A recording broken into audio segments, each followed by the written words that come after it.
அன்று இரவு வந்து ஒரு பெட்டிஷன் வந்து ஃபைல் பண்றாங்க. அந்த பெட்டிஷன்ல என்னன்னா, இந்த மாதிரி தந்தை மகன் வந்து காவல் நிலையத்துக்கு அழைச்சு என்ன பண்றாங்க, அவங்க அங்க அடிச்சு துன்புறுத்திட்டாங்க. அது நேர்ல பார்த்தவங்க இவங்கலாம் நேர்ல பார்த்திருக்காங்க. இந்த வழக்கை வந்து மூடி மறைக்க பார்க்கறாங்க. இதை வந்து சுயமோட்டோவா எடுத்து இது பண்ணணும்னு சொல்லி ஒரு பெட்டிஷன் தாக்கல் பண்றாங்க.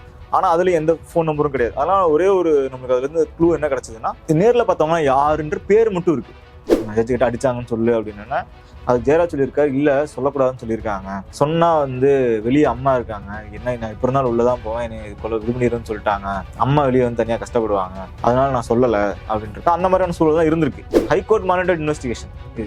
நீங்க எங்கேயாவது பிறகு மாறினீங்கன்னா, ஏன்னா என்ன ஜுடிஷியல் சிஸ்டத்தோட ஜட்ஜே வந்து பாதிக்கப்பட்டிருக்காரு. அவரே வந்து அறிக்கை சொல்றாரு, என்ன மிரட்டிருக்காங்க அப்படின்னு. அப்ப இது நீதிமன்ற கண்காணிப்புல தான் இந்த வழக்கு முழுவதும் நடந்தது. அதுவும் ஒரு மேஜர் ரீசன். சிபிஐ மட்டும் தனித்துவமா எங்க இருந்துச்சுன்னா, ஒருவேளை சிஸ்டத்துக்கு ஆதரவா கூட செயல்பட்டு இருந்திருக்கலாம். ஜெயராஜ் வினிக்சன் குடும்பத்தினர் வந்து கஷ்டத்துல இருக்காங்க. இந்த மாதிரி தந்தை மகன் இழந்துட்டு வந்து போயிட்டாங்க, ஃபேமிலியோட போயிட்டாங்க அப்படின்றது. அப்பா இல்ல, அண்ணன் இல்லைன்னு நாங்க வருத்தத்துல இருக்கோம். ஆனா இவங்க வந்து கைது செய்யப்பட்டு சிறையில் இருந்தா கூட காவல்துறையினர் ஒரு முறையும் வரும்பொழுது அவங்க வந்து எங்களை பார்த்து எள்ளி நகையாடுறது, பாதிக்கப்பட்ட குடும்பத்தை பார்த்து எள்ளி நகையாடுறது, ஒரு மாதிரி கேலி கிண்டல் பண்றது. அவங்க வந்து அவங்க குடும்பத்தோட வந்து சந்தோஷமா இருக்காங்க. ஆனா என்னன்னா, தமிழ்நாட்டை பொறுத்த அளவுக்கு சிறை வந்து இந்த சிறை இப்படிதான் இருக்கும்னு சொல்ல முடியாது.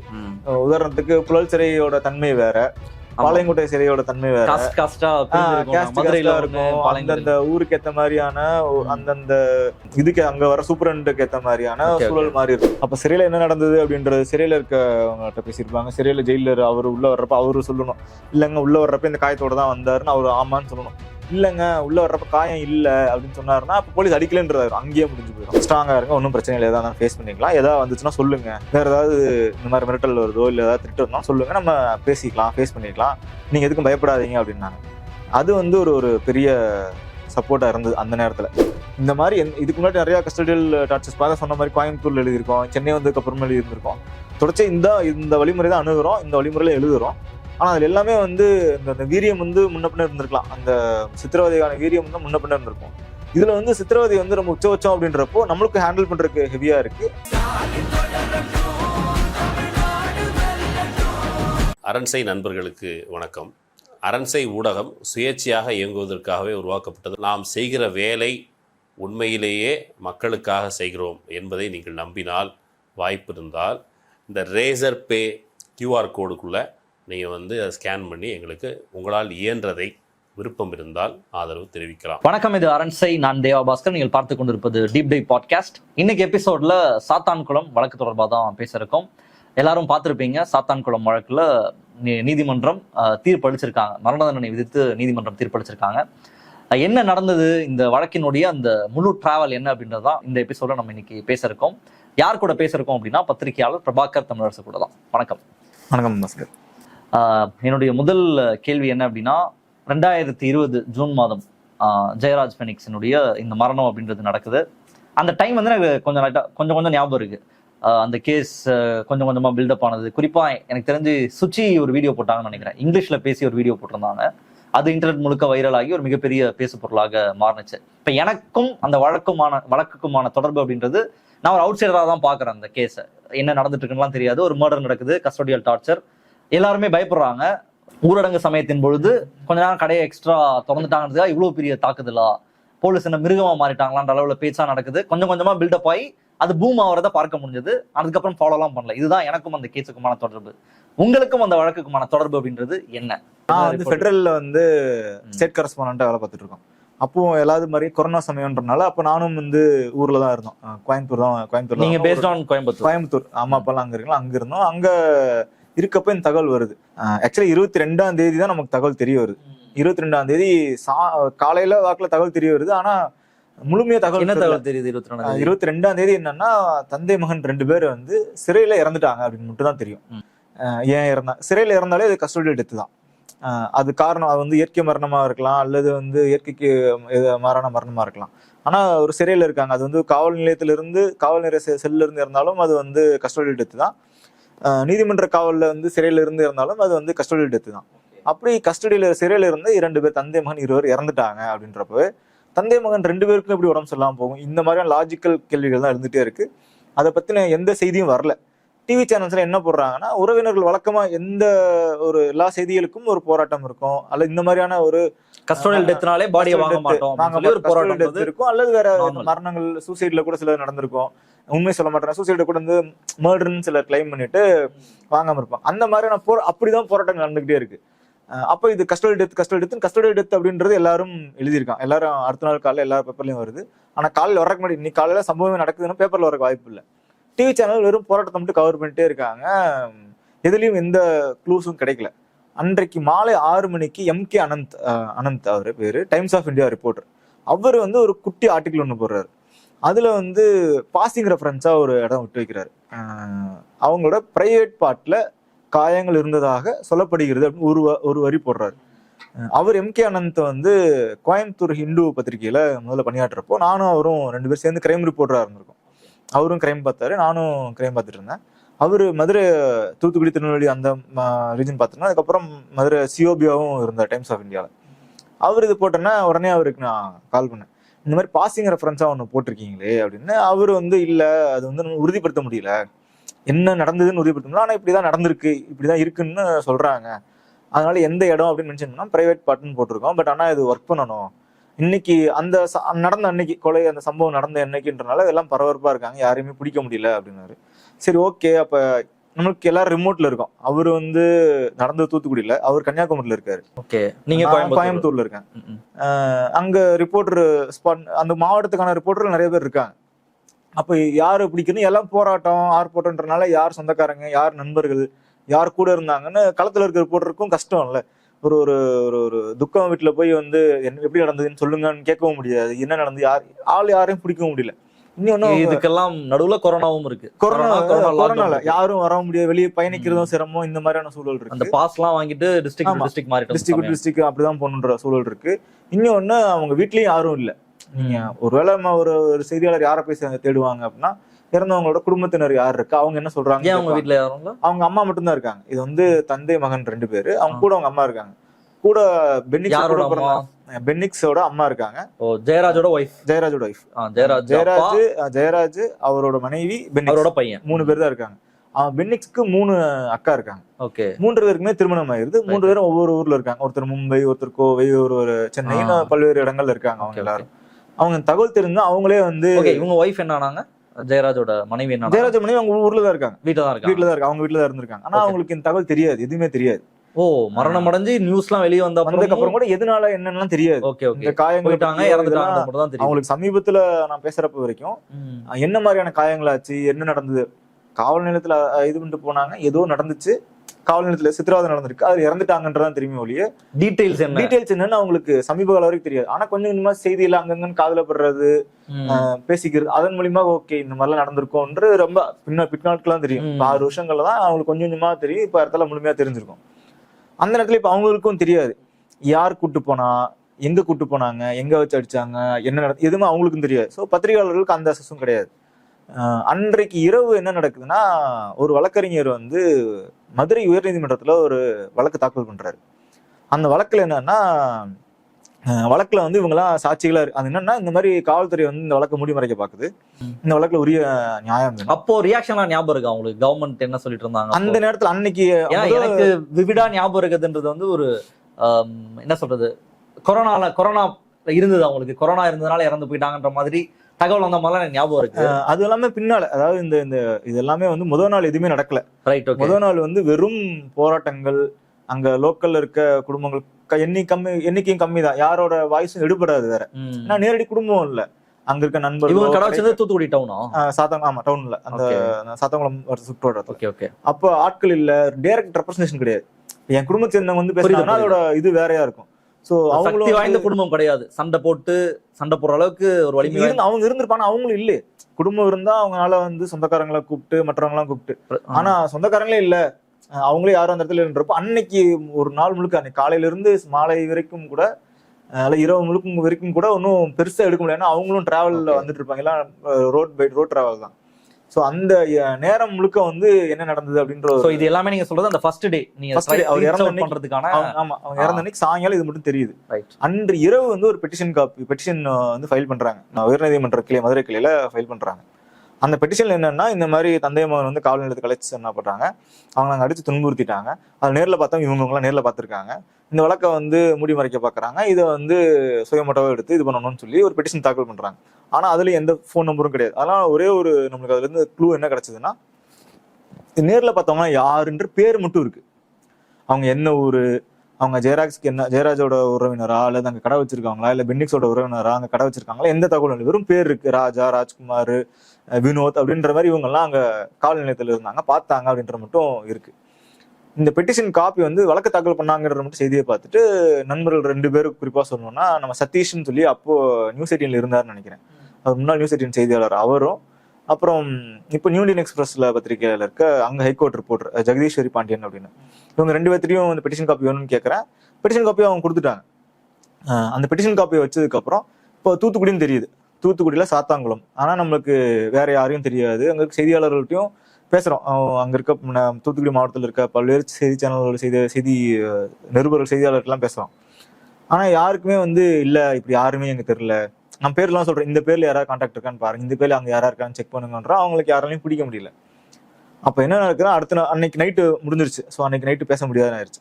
மறுநாள் காலை வந்து காலைல கொஞ்சம் நேரமாவே இந்த வேலையை ஆரம்பிக்கிறோம். ஒரு 8 மணி 9 மணிக்கு இந்த வேலையை ஆரம்பிக்கிறப்போ எனக்கு தூத்துக்குடியில இருந்தது அங்கிருந்து ஒரே ஒரு லாயர் கான்டாக்ட் இருந்தது. அந்த லாயரோட கான்டாக்ட் எப்படி கிடைச்சதுன்னா, அவங்களும் இந்த மாதிரியான ஒரு போலீஸ் அட்ராசிட்டி தான். ஏன்னா அங்க இருக்க ஒரு கொலை குற்றச்சாட்டப்பட்டவர், கொலை குற்றத்துக்காக குற்றம் சாட்டப்பட்டவர், ஒரு 2-3 கொலை வழக்குகள் அவர் மேல இருக்குன்றதாகவும், அவர் தலைமறைவா இருக்காரு. ஆனா அவரோட மனைவி அந்த ஊர்ல தான் இருக்காங்க. காவல்துறையினர் அவரை கைது செய்யறதுக்கு பதிலாக இவங்கள வந்து அவர் கைது செய்ய முடியல, அவர் எங்க இருக்காருன்னு தெரியலன்றதுக்காக அவர் மனைவியை வந்து டெய்லி ஸ்டேஷனுக்கு வர வைக்கிறாங்க. அவங்கள வந்து டெய்லி போலீஸ் வந்துட்டு வந்து விசாரிச்சுட்டு போறதுனால அவங்களால இங்க இருக்க முடியல அப்படின்னு சொல்லி ஒரு ஒரு வழக்கு வருது. அதை வந்து ஒரு வழக்கறிஞர் வந்து இப்படி வந்து போலீஸ் ஹியூமன் ரைட்ஸ் ஹராஸ் பண்றாங்கன்னு தகவல் சொல்றாரு. இப்ப என்னன்னா, அந்த வழக்கு நம்மளால எழுத முடியல. ஏன்னா அவன் மர்டர் அக்யூஸ்ட் தானே, அப்ப போலீஸ் என்ன பண்ணும் அப்படின்னு இங்க ஒரு புது புத்தியில ஒண்ணு இருக்குல்ல. அவன் அக்யூஸ்ட் தேடி போலாம். ஆனா அக்யூஸ்ட் ஃபேமிலியை பண்றது ஹியூமன் ரைட்ஸ் வயலேஷன் அப்படின்றதே வந்து ஏற்றுக்கொள்ளப்படாமல் இருக்கு. நீங்க ஒரு இந்த விஷயத்தை ஏத்துக்கணும்னாலே அவன் வந்து நல்லவனா இருந்தாதான் அவனை வந்து அந்த போலீஸ் அடிச்சா கூட ஹியூமன் ரைட்ஸ் வயலேஷன் பத்தின ஒரு புரிதல் அப்படின்றது. ஆமா, அதுவே இங்க பிரச்சனை இருக்கு. அவன் வந்து கொலைகாரனா, அவன் அடிக்கலாம், என்ன வேணா பண்ணலாம், அவன் குடும்பமா அவன் என்ன வேணா பண்ணலாம் அப்படின்ற மாதிரியான புது புத்தியில இருக்கு. அதனால இதை வந்து நம்ம எடுத்துட்டு போக முடியல ஒரு கட்டத்துக்கு மேல. ஆனா குறைஞ்சபட்சம் இப்போ காவல் நிலையத்துல சொல்லியோ அல்லது அங்க இருக்க வழக்கறிஞர்கிட்ட என்ன பண்ண முடியும்னு சொல்லியோ அந்த மாதிரியான ஒரு தொடர்பு இருந்தது. அந்த வழக்கறிஞர்கிட்ட ஃபோன் பண்ணி இந்த மாதிரி இவங்கெல்லாம் இருக்காங்க, இந்த மாதிரி எந்த ஊர் அப்படின்னு பேர்லாம் சொல்றப்ப எந்த ஊர் அப்படின்னு கேட்கிறாரு. நான் வந்து ஊர் பேர் சொல்லிட்டு அந்த வழக்கு தாக்கல் பண்ண வழக்கறிஞர் பேர் இருந்தது. நான் வழக்கறிஞர் பேரையும் சொல்றேன். அவன் வந்து என் ஃப்ரெண்டு தான் அப்படின்னு சொல்லி, இந்த தூத்துக்குடி நான் முதல்ல ஆல்ரெடி கிட்டத்தட்ட ஒரு வருஷமா அவர் கூட தொடர்பு இருக்கேன். அந்த வழக்கறிஞர் வந்து இந்த வழக்கை தாக்கல் பண்ண வழக்கறிஞரும் அவங்க நண்பர்கள்ல ஒருத்தர் வந்து வழக்கறிஞர், அவரோட எண்ணையும் எனக்கு கொடுத்து நீங்க பேசுங்க அப்படின்றாங்க. அப்புறம் பேசிட்டு ஒருத்தட்டியா கேட்கறோம் யார் என்ன நடந்தது அப்படின்னா, வினோத், ராஜ்குமார்னு சொல்லி மாறி மாறி ஒருத்தரும் வந்து என்ன நடந்தது அப்படின்னு சொல்றாங்க. இவங்க எல்லாம் கூட இருந்தவங்க. ஆமா, அழைச்சிட்டு போகும்போது போலீஸ் வந்து எல்லாத்தையும் அழைக்கல, இவரை மட்டும் தான் கூட்டு போயிருக்காரு. ஜெயராஜ மட்டும் தான் கூட்டு போயிருக்காங்க. பென்னிக்ஸ் போய் அவங்க அப்பா அடிக்கிறத பார்த்து உணர்ச்சி வசப்பட்டு உள்ள போறவரு அவரையும் சேர்ந்து அடிக்க ஆரம்பிக்கிறாங்க. இவங்ககிட்ட எல்லாம் பேசிதான் அதுக்கப்புறம் என்ன நடந்தது அப்படின்றத நம்ம ஒரு சீக்வன்ஸா எழுத முடிஞ்சது. அன்னைக்கு காலைல ஆரம்பிச்சோம், ஒரு மதியத்துக்குள்ளே நல்ல ஒரு ஹோலிஸ்டிக்கான பிக்சர் வந்தது, என்ன நடந்திருக்குன்னு தெரிய வந்தது. எல்லாரும் சொல்றதுலயுமே வந்து கிராஸ் வெரிஃபை எல்லாம் பண்ணோம். அதுக்கான ஆதாரங்களும் அவங்களுக்கு கொடுத்தாங்க. உதாரணத்துக்கு கார்ல கொண்டு போன ரத்த கரைகள் இருக்கலாம், ஸ்டேஷன்ல இருந்து வர்றப்போ இருந்த ரத்த கரைகள், அவங்க தூக்கி போட்ட வேஷ்டிகள் இருக்கும்ல, அதுல இருந்த ரத்த கரைகள். என்னென்ன ஆச்சு உங்களுக்கு, என்ன நடந்தது அன்னைக்கு? அந்த இரவு என்ன நடந்திருக்குன்னா, 19ஆம் தேதி வந்து கடை வந்து திறந்து வச்சிருந்திருக்காங்க. ஜெயராஜ் அப்பா வந்து திறந்து வச்சிருக்காரு. இப்ப வழக்கமா இப்போ இங்க கடை இருக்கு அப்படின்னா ஒரு பகுதியில கடையெல்லாம் இருக்கும். அந்த ரோடோட மெயின் ரோட்ல வந்து போலீஸ் வந்து வண்டி எடுத்து எல்லாத்தையும் சொல்லுவாங்கல்ல, எல்லாம் இனிமேல் வந்து கடையை வந்து இந்த நேரத்துக்கு பூட்டிடணும், எல்லாரும் நீங்க கூட திறந்து வச்சிருக்கீங்க, இந்த மாதிரி பேசிட்டு இருந்திருக்காரு. பேசுறப்போ ஜெயராஜோட அப்பா வந்து ஏதோ ஒரு கமெண்ட் பாஸ் பண்ணியிருக்காரு போலீஸ் தரப்புல. அது ஒன்றும் இருக்காது, எல்லாரும் திட்டுவாங்கல்ல, இவங்களுக்கு வேற வேலை இல்லை அப்படின்ற மாதிரியான ஏதோ ஒரு கமெண்ட் பாஸ் பண்ணியிருக்காரு. என்ன கமெண்ட் எக்ஸாக்ட்னு தெரியல. அந்த கமெண்ட் வந்து காவல்துறையோட அவங்க காதுல விழுந்துருச்சு. அவங்க வந்து இவரை குறி வச்சு நீ வா அப்படின்னு சொல்லி இவரை கூட்டு போறாங்க. ஆனா இது 2 தரப்பா சொல்லப்படுது. ஒண்ணு வந்து அன்னைக்கே அந்த கமெண்ட் பாஸ் பண்ண அன்னைக்கே அவர் கூட்டு போனதாகவும், இன்னொன்னு வந்து முந்தின நாள் அவர் கமெண்ட் பாஸ் பண்ணாரு, அவர் குறி வச்சு அடுத்த நாள் வந்து இப்படி கூட்டு போனாங்க அப்படின்றதாகும். ஸோ அதனால இவரை மட்டும் குறி வைக்கப்பட்டு ஜெயராஜை மட்டும் நீ வந்து கடை 7 மணிக்கு மேலே திறந்து வச்சிருக்கவா அப்படின்னு சொல்லி ஸ்டேஷனை வச்சு கார்ல ஜீப்ல கூட்டு போய் ஸ்டேஷன். மத்த கடைகள்லாம் அப்ப அங்க திறந்தா இருந்துச்சா? திறந்து சில கடைகள் திறந்திருக்கு, சில கடைகள் மூடி இருக்கு. இவரை வந்து கார்னர் பண்ணிருக்காங்க. இவரை டார்கெட் பண்ணணுன்றது இதனால, இந்த காரணத்துக்கு இவரை ஸ்டேஷன் கூட்டு போறாங்க. ஸ்டேஷன் கூட்டு போறாங்கன்னா அங்க கடையில செல்போன் கடைன்றனால பெனிக்ஸோட நண்பர்கள் எப்பவுமே அங்க இருக்காங்க. அவங்க உடனே வந்து பெனிக்ஸுக்கு தகவல் தெரிவிக்கிறாங்க. தெரிவிச்சுன்னா அவர் ஸ்டேஷன் போற. ஸ்டேஷன் போனா ஜெயராஜ் அடிச்சிட்டு இருக்காங்க. பெனிக்ஸ் உள்ள விடல, ஸ்டேஷன் வாசல் நிப்பாட்டிட்டு இருக்காங்க. ஜெயராஜ் அப்பாவை அடிச்சிட்டு இருக்காங்க. செல்போன் கடை வச்சிருக்காங்க அப்படின்னா ஓரளவுக்கு ஒரு மினிமம் வசதி இருக்கும். செல்போன் கடை வச்சிருக்காங்க அப்படின்னா எடுத்தோடனே அடிக்க ஆரம்பிக்கிறது அப்படின்றது என்ன, எப்படி புரிஞ்சுக்கிறது இதில்? அது வந்து ஏன்னா இப்போ போலீஸ் யாரை அடிப்பாங்கன்னு நமக்கு தெரியும். இப்போ ஈஸியா யாரை பார்த்தோன்னே அடிப்பாங்க, யாரை அடிக்க மாட்டாங்க, யார்கிட்ட நல்லா விசாரிப்பாங்கன்னு நமக்கு தெரியும். அப்போ இவரை எடுத்தோடனே கூட்டு போய் அடிக்கிறாங்க அப்படின்னா அதுல வந்து அதான் நம்ம வந்து வெறும் இங்க சொசைட்டில நம்ம என்ன பேசிட்டு இருக்கோம், கிளாஸ் மட்டும் ஒண்ணு பேசிட்டு இருக்கோம். இங்க கிளாஸ் இருக்கு, கேஸ்ட் இருக்கு, இவங்களோட பேக்ரவுண்ட் என்னன்றது இருக்கு, ஒரு பெரும்பான்மை சமூகமா இருந்தா கூட அவங்க கிட்ட யாரு வருவாங்கன்றது இருக்கு, அவங்க கூட யாரு இருக்கா, அந்த ஊரோட டைனமிக்ஸ் ஒண்ணு இருக்கு.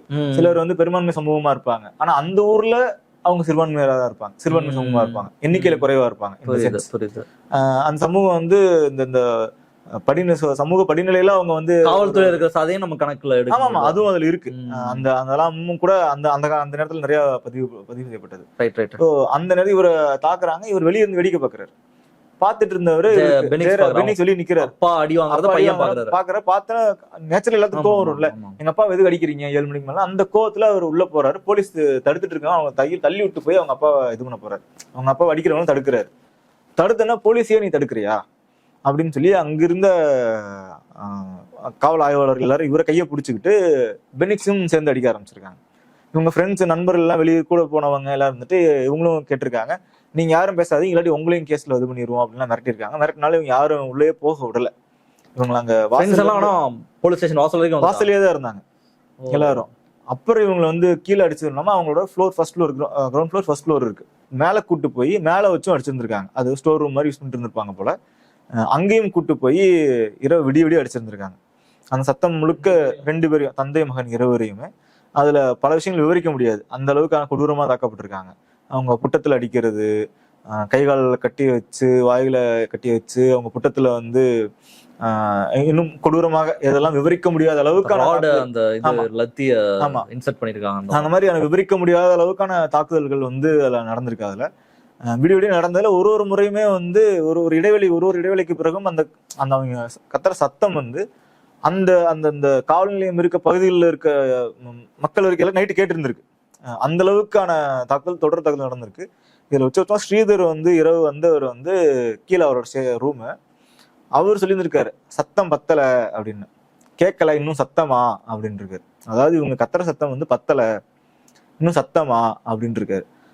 அப்ப இதை சொல்ல என்ன இருக்குன்னா, இன்ஸ்பெக்டருக்கு வந்து இது பத்தல நம்ம அடிக்கிறது அப்படின்னு ஆய்வாளர், துணை ஆய்வாளர், உதவி ஆய்வாளர்களும் அல்லது அது கீழே கான்ஸ்டபிளும் இன்னும் வந்து வீரியமா தாக்க ஆரம்பிச்சிருக்காங்க.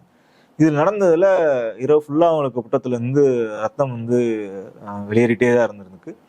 காலை 6 மணிக்கு தான் வந்து நண்பர்களை கூப்பிட்டு, போங்கடா போய் வந்து ஒரு வண்டி பிடிச்சிட்டு வாங்க, ஜெயிலில் இது பண்ணணும் அப்படின்னு இவனுங்க பசங்கள்லாம் போய் ஒரு பிரைவேட் வண்டி, போலீஸ் வண்டியில் ஏற்றல, அப்பவும் கூட ஒரு தனியார் அவங்க ஒரு டவேரா வாகனத்தை பிடிச்சிட்டு வந்து, யாரு ஜெயராஜ் பெனிக்ஸோட நண்பர்கள் பெனிக்ஸோட நண்பர்கள், அவங்க தான் வண்டியை பிடிச்சிட்டு வந்து அவருக்கு லுங்கி எல்லாம் எடுத்துட்டு வந்து பார்த்தா யாரும் நடக்க முடியாம நடந்து வராங்க. தாங்கி தான் நடந்து வந்திருக்காங்க 2 பேரும். நடந்து வர்றப்பவே பின்னாடி இருந்து அவங்களுக்கு ரத்தம் ஒழுகிட்டே தான் இருந்திருக்கு. அப்புறம் ஸ்டேஷன் வாசல்ல வச்சேதான் வந்து அவங்களுக்கு லுங்கி கைலி இருக்கும்ல, கைலி மாற்று கைலி கொடுத்துருக்காங்க. அங்கேயே கைலி மாற்று அந்த ஆல்ரெடி அங்க ஸ்டேஷன்ல வச்சிருந்தது வந்து முழுமுழும் ரத்தம். அது தூக்கி போட்டு கையில எடுத்துட்டு கார்ல வந்து சீட்ல அழுந்தோம் அவங்களுக்கு, ஏன்னா ஆல்ரெடி காயங்கள் இருக்கு, இதெல்லாம் இருக்கு, சீட்ல அழுக முடியாது, உட்கார ரொம்ப சிரமமா இருக்குன்னு சொல்லி அவங்க சீட்டுக்கு வந்து கொஞ்சம் குஷனா இருக்க மாதிரி பெட்ஷீட்டு மற்றதெல்லாம் போட்டு அதுல உட்காரதான் கூட்டு போயிருக்காங்க. போய் இறங்குறதுக்குள்ளேயே வந்து கையிலையும் ரத்தம் ஃபுல்லா ஈரமாயி, கீழே ஷீட்டும் வந்து அவங்க போட்டிருந்த இதுவும் ஈரமா இருந்திருக்கு. ஈரமா இறங்கினதுக்கப்புறம் ஜிஹெச்ல இறங்கினதுக்கப்புறம் ஒரு கைலி மாத்திருக்காங்க. அந்த கையிலையும் தூக்கி ஜிஹெச்ல அங்கதான் போட்டிருந்திருக்காங்க. அந்த புகைப்படமும் அந்த நேரத்துல அனுப்பியிருந்தாங்க. அதுக்கு பிறகு இவங்க ஜிஹெச்சுக்குள்ள போற நேரம் ஏறத்தாழ 7 to 8 மணிக்குள்ள போயிருந்திருக்காங்க தோராயமா. உள்ள போனோன்னா அப்போ என்னன்னா, இது அதிகாலை ஏர்லி மார்னிங் டியூட்டி டாக்டர்ஸ் வழக்கமா 9 மணி 10 மணிக்கு வருவாங்க, சீனியர்ஸ் எல்லாரும் வருவாங்க. அப்போ அந்த நேரத்துல இருந்து ஒரு பயிற்சி மருத்துவர் அல்லது ஒரு ஃப்ரெஷர் மாதிரியான பயிற்சி மருத்துவர் தான் இருப்பாங்க இருந்திருந்திருக்காங்க.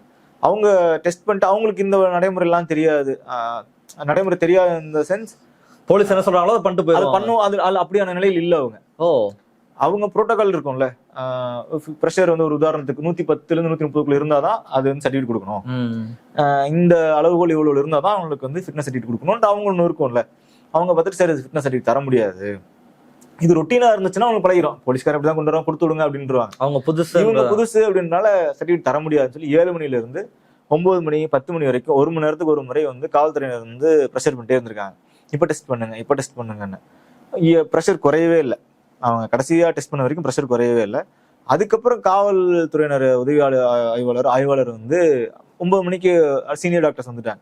வந்ததுக்கப்புறம் அவங்கள மிரட்டி கொடுங்க, அதெல்லாம் நாங்க பாத்துக்கிறோம், அதெல்லாம் ஜெயில போனா சரியாயிரும் அப்படின்னு இருக்காங்க. இந்த பென்னிக்ஸும் ஜெயராஜும் 2 பேரும் சொல்லியிருக்காங்க, சார் ரத்தம் இன்னும் நிக்கவே மாட்டேங்குது சார், அதான் துணி வச்சு அடைச்சிருக்கலடா, அதெல்லாம் வந்து நின்றுண்டா, அப்ப நீ சாப்பிட்டு படுத்தா சரியா போயிடாத, மாத்திரை எல்லாம் கொடுத்துருக்காங்கல்ல அப்படின்னு. ஆனா கொடுத்த மாத்திரை எதுக்குன்னா ஃபீவர் மாதிரியான டெம்பரேச்சர் ஹெவியா இருந்ததுக்கு மட்டும்தான் மாத்திரை கொடுத்துருக்காங்க, ரத்தப்போக்குக்கான மாத்திரை எல்லாம் எதுவும் கொடுக்கல அப்படின்றதா அன்னைக்கு நமக்கு சொன்ன தகவல். இது முடிஞ்சதுக்கு அப்புறம் நேரா வந்து திரும்பவும் அதே தனியார் வாகனத்துலதான் வந்து மெஜிஸ்ட்ரேட் கூட்டு போறாங்க. மெஜிஸ்ட்ரேட் கூட்டு போனது என்னன்னா, அந்த மெஜிஸ்ட்ரேட் பேரு நினைவு இல்லை, அவர் வந்து அப்ப கொரோனா டைம், நீதிமன்றங்கள் எல்லாமே கூட வந்து முழு நேரமா செயல்படல, அவர் வீட்டுக்கு தான் அழைச்சிட்டு போறாங்க. வீட்டுல வந்து பார்த்தா அவர் முதல் மாடி, அங்கிருந்தே பார்த்து சொல்றாங்க. அங்கிருந்து தான் இங்க ஆக்சுவலா வந்து நீதிமன்ற ஜுடிஷியல் மேஜிஸ்ட்ரேட் ஒர்க் என்னன்னா கேட்கணும், குற்றம் சாட்டப்பட்ட அவர் வந்து நீதிமன்ற காவலுக்கு அனுப்பும்போது உங்களை வந்து அடிச்சாங்களா நீங்க ஏதாவது சொல்லணுமா அவங்ககிட்ட சொல்லிட்டு அவங்க ரிமாண்ட் அந்த ஷீட் எழுதுவாங்க.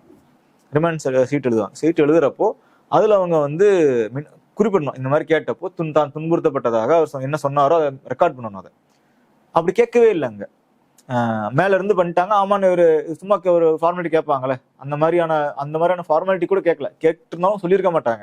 ஏன்னா அதுவும் சொல்லப்பட்டிருக்கு.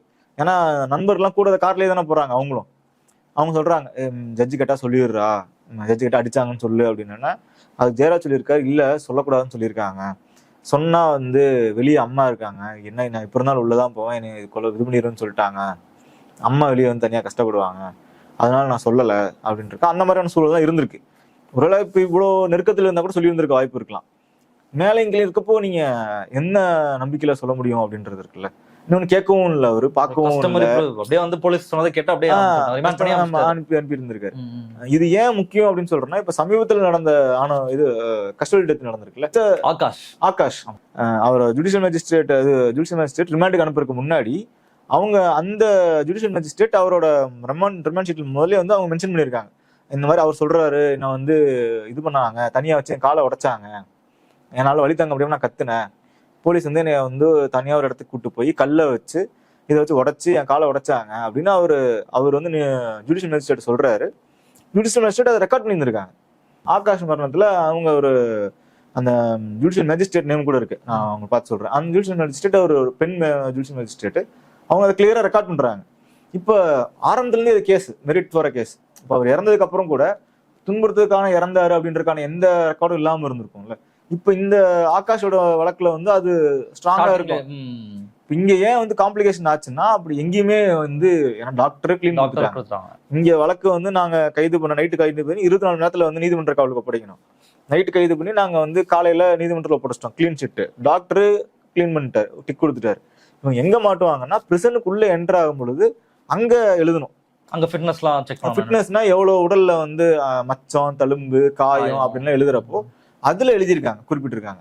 2 புட்டங்கள்லயும் வந்து கடுமையான காயங்கள் இருந்தோம். அந்த பிரிசன் ரெக்கார்ட்ஸ்ல காயங்கள் இருந்ததை மென்ஷன் பண்ணியிருக்காங்க. ஏன்னா இல்லாட்டி இது எங்க அடிச்சாங்க அப்படின்னு யார் மேல குற்றம்ன்றலாம் மாறிடும்ல. சிறைக்குள்ள வச்சு அடிச்சாங்க அப்படின்றாரு, காவல்துறை அடிச்சதா இல்ல சிறை காவல்துறை அடிச்சதான்றதுலாம் அவங்க அதை கிளியரா ரெக்கார்ட் பண்ணியிருக்காங்க. ஸோ அங்க மட்டும் இங்க தெளிவா இருந்திருக்கு. இங்க ஜுடிஷியல் சொல்லல, முடிச்சு ஜெயிலுக்கு கூட்டு போறாங்க. ஜெயில் வாசல்ல தான் கடைசியா பேசுறாரு, இங்க நடந்த எதுவுமே அம்மாவுக்கு தெரிய வேணாம், அம்மா மட்டும் பத்திரமா பாத்துக்குங்க, அப்படியே வந்துடுறோம். பென்னிக்ஸ் வந்து அவன் நண்பர்கிட்ட சொல்லிட்டு தான் உள்ள போறாரு. உள்ள போயிட்டு 2 பேரும் மேலேயும் அதுக்கப்புறம் என்ன நடந்ததுன்னு தெரியல. அதுல உடன் சிறையில இருந்த ஒருவர் பிணையில வெளியே வந்ததுக்கு அப்புறம் அவரு வந்து ஒரு பேட்டி கொடுத்துருக்காப்புல பின்னால. அவர் என்ன சொன்னாரு, 2 பேருனாலுமே வந்து வழி தாங்க முடியாம தான் இருந்தாங்க அந்த முதல் நாள் ஃபுல்லா. அவங்க வெறும் துணியை மட்டும்தான் வச்சிருந்தாங்க, மருந்து கூட எதுவும் கொடுக்கல, இல்ல அப்படியான வாய்ப்புகள் இல்ல, முதல்ல மருத்துவமனைக்கு போறவர் வந்து இவர் தான் நடந்து தான் போறாரு, உடல்நல முடியலன்னு சொல்லி. ஜெயராஜ் தான் மருத்துவமனைக்கு முதல்ல அட்மிட் அது பிரிசன்ல இருக்க ஹாஸ்பிட்டலுக்கா இல்ல வெளியே கோயில்பட்டி மருத்துவமனைக்கு தான் கூட்டு அரசு மருத்துவமனை அரசு மருத்துவமனைக்கு கூட்டு போறாங்க. அவர் நடந்து தான் போறப்ப அப்படிதான் போறாரு. ஆனா அவரும் வந்து அதுக்கு அப்புறம் தான் வந்து பெனிக்ஸ் உடல்நலம் பாதிக்கப்பட்ட இடையிலே அடுத்த அதிகாலையில போறாரு. இருவரும் ஒருத்தருக்கு அடுத்து ஒருத்தர் இறந்துடுறாங்க. இதான் மொத்த சீக்வன்ஸ் நடந்தது. இதுக்கு பிறகுதான் இந்த சீக்வன்ஸை நம்ம வெளிக்கொண்டு வந்தோம். ஓகே, நீங்க சொன்ன அந்த என்ன நடந்ததுன்னு நீங்க ட்ரை பண்ண அந்த ஒரு நாள்ல இந்த இதெல்லாம் தான் நடந்திருக்கு. அதுக்கப்புறம் நடக்கிற போராட்டத்தை தான் மக்கள் எல்லாரும் எழுதி பாத்துக்கிட்டு முன்னாடி நடந்ததுதான் நீங்க சொன்ன எல்லாமே. இப்ப ஊடகங்கள்ல வந்து யாரும் ரெக்கார்ட் பண்ணல அப்படின்றது கிடையாது. எல்லாருமே அது ஒரு கஸ்டோடியல் டெத் அப்படின்றத பதிவு பண்ணிட்டாங்க. ஆனா கஸ்டோடியல் டெத்னு சொல்றதுக்கு எப்படி சொல்றோம், எதை வச்சு சொல்றோம் அப்படின்றப்போ உடல்ல காயங்கள் இருந்ததுன்னு 19 சொல்ல முடியுது. சிறைக்கு போலீஸ் கூட்டு போயிருக்காங்க, சிறைக்கு போனப்ப இறந்துட்டாங்க, அதை வச்சு நம்ம கஸ்டோடியல் டெத் அப்படின்னு சொல்றாங்க. அப்புறம் வந்து காயங்கள் இருக்கு அப்படின்னு ஒரு ஒரு ஓவராலா இவ்வளவு காயங்கள் இருக்குன்னு சொல்லப்படுது, அல்லது புட்டங்கள காயங்கள் இருக்கா சொல்லப்படுது அப்படின்றதுதான் ஊடகங்கள் அப்ப ரிப்போர்ட் ஆனதுதான். அவங்க யாரும் ரிப்போர்ட்டே பண்ணலன்னு சொல்ல முடியாது. இன்ஃபேக்ட் அவங்களும் ரிப்போர்ட் பண்ணனாலதான் அது அவ்வளவு இன்னும் ஆழமா வந்து என்ன நடந்ததுன்றது விவரிக்க முடிஞ்சது. அதுக்கப்புறம் இது விவரிக்கிறப்பதான் அதோட வீரியம் எவ்வளவு தெரியும். ஏன்னா கஸ்டோடியல் டெத்தோ அல்லது வந்து நம்ம அதை நார்மலைஸ் பண்ணல, ஆனா அது அடிக்கடி நிறைய நடந்துகிட்டே இருக்கனால ஓகே அவங்க ஏதோ தப்பு பண்ணியிருந்திருக்கலாம், இல்ல அவங்களுக்கு ஆல்ரெடி வந்து உடல்நிலை பாதிக்கப்பட்டிருந்திருக்கலாம், இல்ல வேற ஏதாவது காம்ப்ளிகேஷன் இருந்திருக்கலாம். சரி, ஜெயிலுக்கு போனாலே அங்க வந்து சாப்பாடு மருந்தெல்லாம் இருக்காது இல்ல, அதனால கூட இப்படி ஆயிருந்திருக்கலாம். இப்படியான ஒரு அசம்ஷன் இருந்திருக்கு சொசைட்டிக்குள்ள. ஆனா இது சொல்ல விட்டீங்கன்னா இப்படியான ஒரு இவ்வளோ கொடூரமான ஒரு சித்திரவதைக்குள்ளாக்கப்பட்டிருக்காங்க இவங்க 2 பேரும் அப்படின்றப்பதான் அதன் தாக்கம் வந்து மல்டிஃபோல்ட். இப்போ எப்போ பாடி வாங்கினாங்க திரும்ப, இடைப்பட்ட டைம்ல என்ன நடந்தது, போலீஸ் எப்படி இதை மறைக்க ட்ரை பண்ணாங்க, பாடி வாங்கினது எப்படி நடந்துச்சு? இது நம்ம கட்டுரை வந்து 7:30 பப்ளிஷ் ஆகுது. அன்னைக்கு சாயங்காலம் 7 மணில இருந்து 7:30 பப்ளிஷ் ஆகுது. பப்ளிஷ் ஆன உடனே வந்து அடுத்த அரை மணி நேரத்துக்குள்ளேயே வந்து காவல்துறை தரப்புல இருந்து அந்த தூத்துக்குடியில இருந்த அன்றைய தேதியில இருந்த எஸ்பி ஆகட்டும், உளவு பிரிவுல இருந்த அதிகாரிகள், அந்த மண்டலத்துல இருந்த ஐஜி உள்ளிட்ட எல்லாம் என்ன எப்படியோ நம்பர் வாங்கி தொடர்பு கொள்றாங்க. உங்களுக்கு கால் பண்ண? ஆமா, எல்லாம் மாத்தி கால் பண்றாங்க. ஒரு சிலர் வந்து குட் காப் பேட் காப் மாதிரி, நல்ல போலீஸ் மாதிரி, உங்களை எனக்கு எவ்வளவு வருஷமா தெரியும், நம்ம அப்படி இவ்வளவு பழக்கம் அப்படின்னு. எனக்கு தெரியாது சார், நிஜமாலுமே உண்மையாவே எனக்கு தெரியாது, நான் அந்த ஊரே கிடையாது, சொல்லுங்க அப்படின்னா, இல்ல எனக்கு உங்களுக்கு தெரியும், கேள்விப்பட்டிருக்கேன். சிலர் வந்து நல்ல விதமா பேசியிருக்காங்க, சிலர் வந்து மிரட்டும் துணியில பேசியிருக்காங்க. அப்பெல்லாம் நடக்கவே இல்லை, உங்களுக்கு யார் சொன்னா அப்படின்ற துணியில பேசியிருந்திருக்காங்க. அப்புறம் அன்றைய தேதியில வந்து உளவு பிரிவு தலைமையா இருந்த ஒரு அதிகாரி வந்து அவரு அலைபேசியில அழைச்சாரு. அவர் தான் கடைசி அழைக்கிறார். இந்த மாதிரி நிறைய அழைப்புகள் வந்துகிட்டே இருக்கு.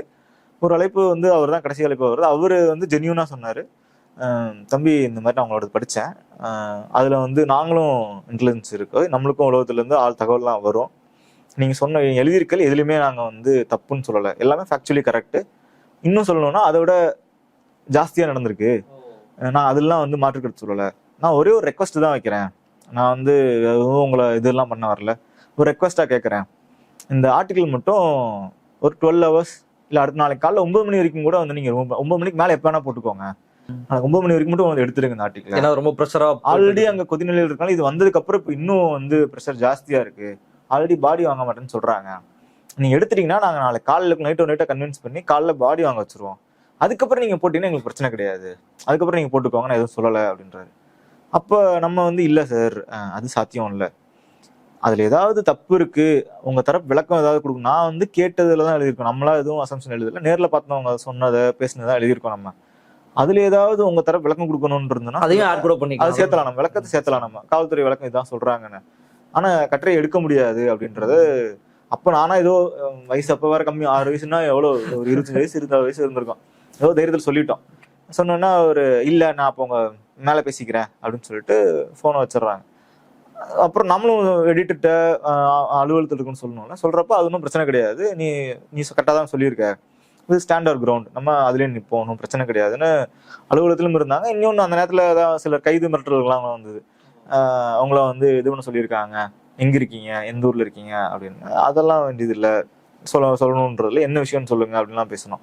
அப்போ குறிப்பாக சொல்லணும்னா கோவையில் இருக்க கோவை பத்திரிகையாளர் மன்றம் குறிப்பாக, இன்னும் சென்னையில் நிறைய, ஏன்னா ஒருத்தர் சொல்லி ஒருத்தர் விடுபட்டா நல்லா இருக்காது, தமிழ்நாடு முழுக்க இருக்க பத்திரிகையாளர்கள் இடத்துல, உதாரணத்துக்கு இப்போ டைம்ஸ் ஆஃப் இந்தியாவில் இருந்த அவர் அனந்த் ஆகட்டும், காட்சன் ஆகட்டும், இன்னும் பல பத்திரிகையாளர்கள் ப்ரொஃபஷனல் சப்போர்ட்டை தாண்டி ஒரு மாரல் சப்போர்ட் நம்மளுக்கு இல்ல பரவாயில்ல, நீ நில்லு, பிரச்சனை வந்தா பார்க்கலாம், எது நடந்தாலும் ஃபேஸ் பண்ணிக்கலாம் அப்படின்னு ஒரு மாரல் சப்போர்ட் வேணும் எழுதுறதுக்கு.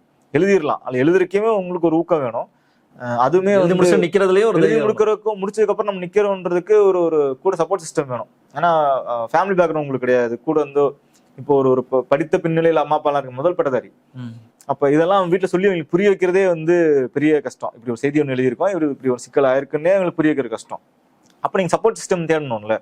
அந்த சப்போர்ட் சிஸ்டமா வந்து ஒட்டுமொத்தமா பத்திரிகையாளர்கள், ஒரு ஒரு ஒரு எனக்கு தெரிஞ்ச அனைத்து பத்திரிகையாளரும், இன்னொன்னு அது வரைக்கும் எனக்கு அறிமுகமாகாத பத்திரிகையாளர்கள் எல்லாமே கூட, பத்திரிகையாளர், செய்தி ஆசிரியர்கள், இங்க இருக்க தமிழ்நாட்டில் இருக்க தமிழ் காட்சி ஊடகத்தில் இருக்க செய்தி ஆசிரியர்கள் பலரும் வந்து ஃபோன் பண்ணி ஸ்ட்ராங்கா இருங்க, ஒன்றும் பிரச்சனை இல்லை, ஏதாவது ஃபேஸ் பண்ணிக்கலாம், ஏதாவது வந்துச்சுன்னா சொல்லுங்க, வேற ஏதாவது இந்த மாதிரி மிரட்டல் வருதோ இல்லை ஏதாவது திட்டு வந்தாலும் சொல்லுங்க, நம்ம பேசிக்கலாம், ஃபேஸ் பண்ணிக்கலாம், நீங்க எதுக்கும் பயப்படாதீங்க அப்படின்னாங்க. அது வந்து ஒரு ஒரு பெரிய சப்போர்ட்டா இருந்தது அந்த நேரத்துல. தொடர்ச்சியா நீங்க இதை ஃபாலோ பண்ணி இருக்கலாம் அப்படின்றது. அடுத்தடுத்து அவங்க கைதுல இருந்து எல்லாமே தொடர்ச்சி எழுது. ஓகேண்ணா, இப்போ அதுக்கப்புறம் போலீஸ் இவ்வளவு நடந்துருச்சுன்னு உங்களுக்கு தெரியுது, இது நீங்க எழுதிட்டீங்க, இந்த சீன்ஸ் தான் நடக்குது. அதுக்கப்புறம் போலீஸ் எப்படி இதை கவர் பண்ண ட்ரை பண்ணாங்க? வழக்கமா ஒரு கஸ்டடியல் டெத் எப்படின்னா, ஒரு கஸ்டடியல் டெத் நடக்கும், அடுத்து ஒரு பெரிய எரப்ஷன் நடக்கும் சொசைட்டில, எல்லாரும் சண்டை போடுவோம், நீதி கேட்போம், நடந்துட்டே இருக்கும். எப்படியா டைலூட் பண்றது ஏதாவது நடந்துட்டே இருக்கும். அந்த இடத்துல ஒரு ஸ்டேட் வந்து நம்ம டைலூட் பண்ண பார்க்கும், ஏதோ நடக்கும், டப்புனு ஒரு காம்ப்ரமைஸ் நடக்கும், முடிஞ்சிடும். இல்ல அதிகபட்சம் அவங்கள வந்து சஸ்பெண்ட் பண்ணுவாங்க, கொஞ்ச நாள் சஸ்பெண்ட் பண்ணுவாங்க, இல்ல வேற எதுக்காவது மாத்திரன்னு சொல்லுவாங்க. அதுக்கப்புறம் அவங்க போலீஸ் பணிக்கு திரும்பிடுவாங்க. ஏதோ ஒரு வகையில ஸ்டேட் வந்து போலீஸை கைவிடாது, எப்படியோ காப்பாத்தி அவங்கள வச்சுக்கும். எப்படி பார்த்தாலும் அவங்களுடைய ஆள் தான். வெளிப்படையா பேசணும்னா போலீஸை என்னைக்குமே, அது எந்த கவர்மெண்ட் ஸ்டேட்னு நான் சொல்றேன், திமுகவோ அதிமுகவோ யாரா இருந்தாலும் போலீஸை பகச்சிக்க மாட்டாங்க. போலீஸ் நமக்கு வேணும், நம்ம நாளைக்கு ஆட்சிக்கு வந்தா இவங்க கிட்ட தான் நம்ம வேலை சொல்லுவோம், நம்ம வேலையை தான் பண்ண போறாங்கன்றத கைக்குள்ளதான் வச்சுக்க நினைப்பாங்க. எப்படி இதுல வந்து கையை மீறி போச்சு? எப்படி அவங்க இது கையெல்லாம் மீறவே இல்லை, எப்படி தப்பிக்க ட்ரை பண்ணாங்க? நடந்ததுன்னா அவங்க வந்து மாநில போலீஸ் தான் வந்து விசாரிக்குது. அதுக்கப்புறம் ரொம்ப நெருக்கடி வந்து சிபிசிஐடிக்கு மாத்துறாங்க. என்னன்னா இந்த ஒரு பெட்டிஷன் சொன்னோம் இல்லையா, அந்த பெட்டிஷன் வந்து பேரலா வேலையாயிட்டே இருக்கு. அது வந்து ஒர்க் ஆயிட்டே இருக்கு. ஹியரிங் போகுது, சில என்ன டீடைல் கொண்டு வாங்கன்னு கேக்குறாங்க. அது வந்து சோமோட்டோவா கோர்ட் எடுத்து விசாரிக்கணும். இவங்க போட்ட பெட்டிஷன் தான், அதுக்கப்புறம் அவங்க சோமோட்டோவும் கோர்ட் எடுத்து விசாரிக்குது. விசாரிக்கிறாங்க. அதுல ஒரு ப்ரொசீடிங்ஸ் போயிட்டே இருக்கு. ஏன்னா அது எடுத்துன்னு அவங்க ஒரு முடிவுக்கு வர முடியாது. நீ இதை பண்ணு அதை பண்ணுன்னு கோர்ட் சொல்ல முடியாது. கோர்ட் முதல்ல என்ன நடந்தது அப்படின்னு தெரிஞ்சுக்கணும்ல. அப்போ அவங்க அவங்க வந்து எஃப்ஐஆர் கொண்டு வா அப்படின்னு அது பேரலா நடந்துகிட்டே இருக்கு. இந்த பக்கம் போராட்டம், செய்தி. அப்ப நம்ம எழுதின செய்தியை வச்சுதான் சுச்சி வந்து இங்கிலீஷ்ல வந்து வீடியோ போடுறாங்க. அததான் அவங்க வாசிக்கிறாங்க. வாசிச்சு சுச்சிய வந்து வீடியோ பிறகு பின்னாட்கள்ல சுச்சிய வந்து அந்த வீடியோ ஒரு சில நாட்கள்லயே வந்து சுச்சி அந்த வீடியோ ரிமூவ் பண்ண வச்சிருவாங்க. ரிமூவ் பண்ணிட்டாங்க. அந்த வீடியோ இருக்காது ஆன்லைன்ல. சூர்யா கூட இப்போ ஏதோ எழுதி இருந்தாருன்னு நினைக்கிறேன். எல்லாருமே சூர்யா, ஜிவி பிரகாஷ்ல இருந்து நிறைய பேர் அந்த நேரத்துல எழுதியிருக்காங்க. ஈவன் ராகுல் காந்தியில இருந்து தேசிய அளவுல வந்து எல்லாருமே ட்வீட் பண்ணியிருந்தாங்க. வீடியோ வந்து நிறைய பேர் போஸ்ட் போட்டிருந்தாங்க. அந்த சுச்சி வீடியோன்றது அது இங்கிலீஷ்ல பேசினாங்க. இன்னொன்னு அவங்களுக்கு இருக்க ஒரு ஃபெமிலியாரிட்டி, இதெல்லாம் வச்சு என்ன நடந்தது அப்படின்றதுதான் அவங்க விவரிச்சாங்க. இதுல என்ன நடந்ததுன்னா ரெண்டு ஒண்ணு நடக்குது. ஒண்ணு வந்து இந்த மக்கள் போராட்டம் வழியாக இப்படி ஒண்ணு நடந்துட்டு இருக்க மக்கள் போராட்டம், செய்தி, வெளியே இந்த எக்ஸ்டர்னல் ப்ரெஷர்லாம் அந்த நியூஸ் வந்து லைவாவே இருக்கு. இந்த பக்கம் வந்து நீதிமன்றத்துல அவங்க போட்ட பெட்டிஷன் வந்து அது வந்து ஒரு ஒர்க் ஆகிட்டே இருக்கு பேரலா. எஃப்ஐஆர் என்ன போட்டீங்கன்னு கொண்டு வாங்க, ஒரு அறிக்கை கொடுங்க, போலீஸ் அறிக்கை கொடுங்க, இதெல்லாம் கேட்டுட்டே இருக்காங்க. பார்த்தா அதுல இவங்களுக்கு திருப்திகரமா இல்லை. அப்ப இவங்க ஒரு அந்த ஜுடிஷியல் மேஜிஸ்ட்ரேட்டே வந்து உத்தரவு அறிக்கை தாக்கல் பண்ண சொன்னா நல்லா இருக்காதுன்னு சொல்லி இவங்க ஒரு மேஜிஸ்ட்ரேட்டை போட்டு, பாரதிதாசன் அவர் வந்து நீங்க நேரடியா ஸ்டேஷனுக்கு போய் விசாரிச்சு அறிக்கை கொடுங்க அப்படின்னு சொல்லி நியமிக்கிறாங்க ஜுடிஷியல் மேஜிஸ்ட்ரேட். இதுக்கு நடுவுல போலீஸ் பாடியை கொடுத்து இத மூடுறதுக்கு நீங்க சொல்ற அந்த இன்ஸ்பெக்டர் இது என்ன நடக்குது அப்படின்னா, எப்படி இப்ப இந்த போலீஸோட செட்டப் வந்துரும்ல, இவரை காப்பாத்துறதுக்கு ஏதோ பண்ணி அவங்க ஃபேஸை சேவ் பண்றதுக்கு உள்ள குதிச்சிருவாங்க. அவங்க என்ன வேலை பண்ணாங்க? இங்க என்ன நடந்தது, இந்த போலீஸ் என்ன நடக்குது அப்படின்னா, அந்த வழக்கை வந்து சிபிசிஐடிக்கு மாத்திடுறாங்க. ஒரு வழக்கு பதிவு பண்ணிடுறாங்க. அந்த வழக்கை வந்து சிபிசிஐடிக்கு மாத்திடுறாங்க. சிபிசிஐடி என்ன பண்ணுது, ஒரு வழியே இல்ல, போலீஸை கைது பண்ணாதான் இந்த பிரச்சனை வந்து முற்றுப்புள்ளிக்கு வரும். அந்த பாயிண்ட்டுக்கு போயிடுச்சு. அந்த பாயிண்ட்டுக்கு போனோம்னா அவங்க ஒரு 6 போலீஸார், ஃபர்ஸ்ட் 4 போலீஸாரை கைது பண்றாங்க. அது இன்ஸ்பெக்டர் வரல. எஸ்ஐ 2 பேர் கேட்கணும்னு சொன்ன இன்ஸ்பெக்டர் வரல. அதுல வரல. 2 எஸ்ஐ 2 கான்ஸ்டபிள்ல வந்து கைது பண்றாங்க.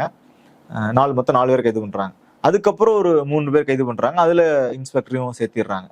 இன்ஸ்பெக்டர் அதுக்கப்புறம் கடைசியா தான் வர்றாரு. 3 பேர் 2 பேர் தான் கைது பண்றாங்க. ஃபர்ஸ்ட் கைது பண்ணது 4 பேர் தான். அதுதான் வந்து சிபிசிஐடி போலீஸ் வந்து கைது பண்ணது. அதுக்கப்புறம் ஒரு 3 பேர், அதுக்கப்புறம் ஒரு 2 பேர் அப்படின்னு சொல்லி மொத்தமா 9 பேர் கைது பண்றாங்க. ஆனா முதல் 4 கைதோட நிக்குது. அந்த 4 கைது நடந்ததுக்கு பிறகுதான் வந்து இது பேரலா அடுத்துதான் இந்த நீதி விசாரணை வருது. அப்ப அங்க இருக்க ஏஎஸ்பி வந்து ஸ்டேஷன் ஆக்கிரமிச்சிருக்காரு. அவரு ஸ்டேஷனுக்குள்ள போய் அவர் ஸ்டேஷன் ஒரு ஜுடிஷியல் மேஜிஸ்ட்ரேட் என்கொயரிக்கு வர்றாரு. இப்போ அவரு ஒரு ஏஎஸ்பி வர்றாருன்னா அவருக்கான பெட்டாலியன் கூட வருவாங்களா, அந்த ஏஆர் போலீஸ் வந்திருப்பாங்க எல்லாரும். அவங்க ஃபுல்லா ஸ்டேஷனை சுத்திட்டும் உள்ளுக்குள்ள அவங்க ஸ்டேஷனுக்குள்ளேயே அவங்க க்ரௌட் இருந்திருக்கு, போலீஸ் க்ரௌட் இருந்திருக்கு. இவரோட உடல் மொழி தோரணையே வந்து இதெல்லாம் எப்படி நமக்கு தெரிய வருதுன்னா, இவர் பாரதிதாசன் என்கொயரிக்கு போயிருக்காரு. போய் எதை கேட்டாலும் வந்து இல்ல, சிசிடிவி ஃபுட்டேஜ் கேட்டா தெரியாது, அழிஞ்சிருச்சு, சிசிடிவி ஃபுட்டேஜ் இல்ல, சிசிடிவியே இல்ல, இருந்தாலும் அது எதுவும் ஸ்டோரி ஆகல, டீட்டெயில் கொடுங்கன்னா இல்ல, நீங்க உங்களோட லத்தீஸ் எல்லாம் கொண்டு வாங்கன்னா பாதி பேர் கொண்டு வரல, பாதி பேர் கொண்டு வந்து கொடுத்தால ரத்த கரைகள் இருக்கு. அப்புறம் அவரு போய் அவர் போய் ஆய்வு பண்ணிட்டுலாம் வந்துட்டு ஒரு ரிப்போர்ட் ஒண்ணு கொடுக்குறாரு. இதெல்லாம் அவர் ரிப்போர்ட்ல என்ன மேஜிஸ்ட்ரேட்டை மிரட்டுறாங்க கிட்டத்தட்ட அவரை. அதுதான் அவர் என்ன பண்றாரு, அவர் க்ளோஸ்ட் என்வலப்ல ஹைகோர்ட்ல ஒரு அந்த ரிப்போர்ட்டை கொடுத்துட்றாரு. அந்த ரிப்போர்ட்ல தான் இதெல்லாம் சொல்லியிருக்கு. ஏற்றால என்னையவே அவங்க மிரட்டுறாங்க, ஏஎஸ்பி சோ அவர் பேரு நம்மளுக்கு தெரியல, சோ தலைமையிலான குழுவினர் என்னையே மிரட்டுறாங்க. வெளியே இருந்துட்டு அந்த ஸ்டேஷனுக்கு வெளியே ஜன்னல் இருக்கும், ஒரு ரூம் வெளியே ஜன்னல் இருக்கும். இப்போ இங்க நான் உட்காந்துருக்கேன்னா அங்க மேட்ச் உட்காந்துருக்கேன்னா அவர் பின்னாடி இருக்க ஜன்னல் இருந்துட்டு அவங்க வந்து ஜாடையா பேசுறது மிரட்டல் துணியில.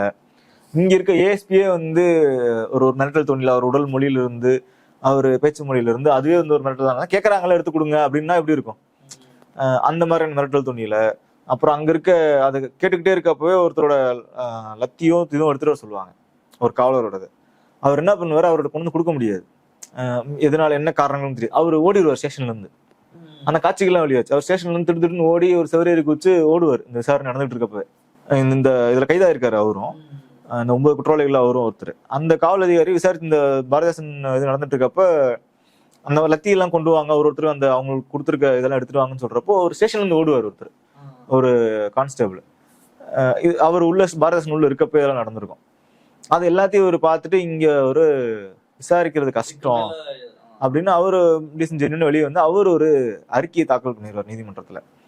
அந்த அறிக்கையில தாக்கல் பண்ணியிருக்க நேரத்திலேயே தான் வந்து ரேவதி அப்படின்ற ஒரு போலீஸ் கான்ஸ்டபிள், அவங்க ஒரு முக்கியமான சாட்சி.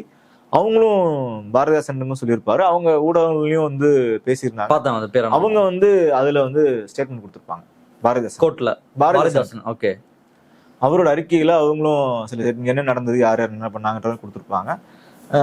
அவங்க தான் கொடுத்திருப்பாங்க. அவங்க தான் பிரேக்கிங் பாயிண்ட் இந்த கேஸ்ல. அவங்க ஒரு முக்கியமான சாட்சி. அவங்க வந்து இந்த பாரதிதாசன் இது வந்து நீதிமன்ற ப்ராசஸ்ல ஓகே, அதுக்கப்புறம் தான் வந்து இப்ப எஃப்ஐஆர் சிபிஐ அப்படின்னு வரும்பொழுதுதான் திரும்ப எல்லாரும் வருவாங்க. ஓகே ஓகே ஓகே, இது வந்து உயர் நீதிமன்றம் வந்து கேட்டுட்டு இருக்கு என்ன நடந்துட்டு இருக்கு அப்படின்னு கேக்குறப்போ அதுலதான் ரேவதி வந்து ஸ்டேட்மெண்ட் கொடுத்திருக்காங்க. ரேவதி வந்து இந்த மாதிரி அவங்க ஒரு கான்ஸ்டபிள், அவங்க அந்த ஸ்டேஷன்ல பணியாற்ற ஒரு கான்ஸ்டபிள், அவங்க உண்மையை அப்புறம் சொல்லியிருக்காங்க. அவங்களும் அந்த அடிக்கும் போது அங்கதான் இருந்திருக்காங்க, அங்க இருந்திருக்காங்க. பார்த்தேன் என்ன நடந்தது ஏது நடந்ததுன்றது எல்லாமே வந்து ரேவதி சொல்லவட்டியும், ரேவதி சொன்னது. அப்புறம் இவரு பாரதிதாசன் பார்த்தது, ரத்த கரைகள் அங்கங்க இருந்தது, அதை கழுவ ட்ரை பண்ணி இப்போ கர்த்தகர் இருந்து கழுவ அறகுறைகள் வந்து எப்படி இருந்திருக்கும். அப்புறம் லத்திகள் வந்து சிலர் கேட்கறப்ப கொடுக்காம இருந்து இவங்களோட அதிகாரிகளோட நடவடிக்கை எனக்கே அங்க அச்சுறுத்தலா இருந்தது அப்படின்றதெல்லாமே வந்து பாரதிதாசன் அந்த ஜுடிஷியல் மேஜிஸ்ட்ரேட் நேம் அவரோட க்ளோஸ் என்வலப்ல அந்த ரிப்போர்ட்ல கொடுத்துட்றாரு. அந்த ரிப்போர்ட்டின் அடிப்படையில தான் அடுத்தடுத்து இதை வந்து யார் என்ன பண்றா அப்படின்னு கேட்கறப்போ இது நடந்துட்டு இருக்கப்ப இவங்க என்ன பண்ணிட்டாங்க, வழக்கு சிபிஐ நாங்க ஒப்படைக்கிறோம். ஏன்னா ஸ்டேட் கவர்மெண்ட் எடப்பாடி தலைமையிலான ஆனா அவரோட ஸ்டேட்மெண்ட்டே என்ன இருந்ததுன்னா, அவங்களுக்கு வந்து உடல்நிலை இல்லாம இருந்தது, கொரோனா காலத்துல உடல்நிலை இல்லாம இருந்தனால அவங்க இறந்துட்டாங்க, காவல் நிலையத்துக்கும் மரணத்துக்கும் இதுக்கு சம்பந்தமும் கிடையாது அப்படின்றதான் அவரோட நிலைப்பாடுதான் இருந்தது. ஆனா பின்னாடி இந்த இதெல்லாம் அடுத்தடுத்து வர வர அவர் இந்த வழக்க வந்து கான்ஃபிளிக்ட் ஆஃப் இன்ட்ரெஸ்ட் இருக்கு, அந்த ஆர்டர் காப்பி படிச்சப்போ கான்ஃபிளிக்ட் ஆஃப் இன்ட்ரெஸ்ட் இருக்கு. ஏன்னா இந்த அதிகாரிகளுக்கு மேல குற்றச்சாட்டு இருக்கு, அவங்கள பத்தி அவங்களே விசாரிச்சாங்கன்னா இதுல வந்து சரியா இருக்காது, அதனால இந்த வழக்கை நாங்க வந்து சிபிஐ ஒப்படைக்கிறோம் அப்படின்னு சொல்லி சிபிஐ அவங்க ஒப்படைப்பாங்க. இந்த பாரதிதாசனோட அறிக்கை அங்க வர அவர் வந்து திரும்பவும் வந்து ஒரு அறிக்கை கேட்பார் போலீஸ்ல, என்ன ஆக்ஷன் எடுத்திருக்கீங்க அங்க அதிகாரிகள் மேலாம். அப்புறம் உடனே ஒரு டிரான்ஸ்ஃபர் எல்லாம் நடக்கும் உள்ள லோக்கல்ல. அதெல்லாம் பண்ணதுக்கப்புறம் இந்த நடவடிக்கைலாம் நாங்க எடுத்திருக்கோம், இதெல்லாம் பண்ணியிருக்கோம்னு அவர் சொல்லுவாரு. இங்க பேரல வழக்க வந்து சிபிஐக்கு ஒப்படைக்கிறாங்க அப்படின்னா இப்ப யார் வழக்கு விசாரிக்க, சிபிசிஐடி வழக்கு விசாரிக்க, உங்களுக்கு இவ்வளவு பேர் கைது பண்ணியிருக்காங்க அப்படின்னா சொல்லுவாங்க. சொன்னதுக்கப்புறம் அந்த வழக்க வந்து சிபிஐ வசம் போனதுக்கு அப்புறம் சிபிஐ அதை வந்து டேக் ஓவர் பண்ணி முதல்ல இருந்து அவங்க ஆரம்பிக்கிறாங்க. அப்புறம் இந்த கைது அவங்க வந்து ப்ரொசீஜர் எல்லாத்தையும் ரெக்கார்ட் பண்ண ஆரம்பிக்கிறாங்க.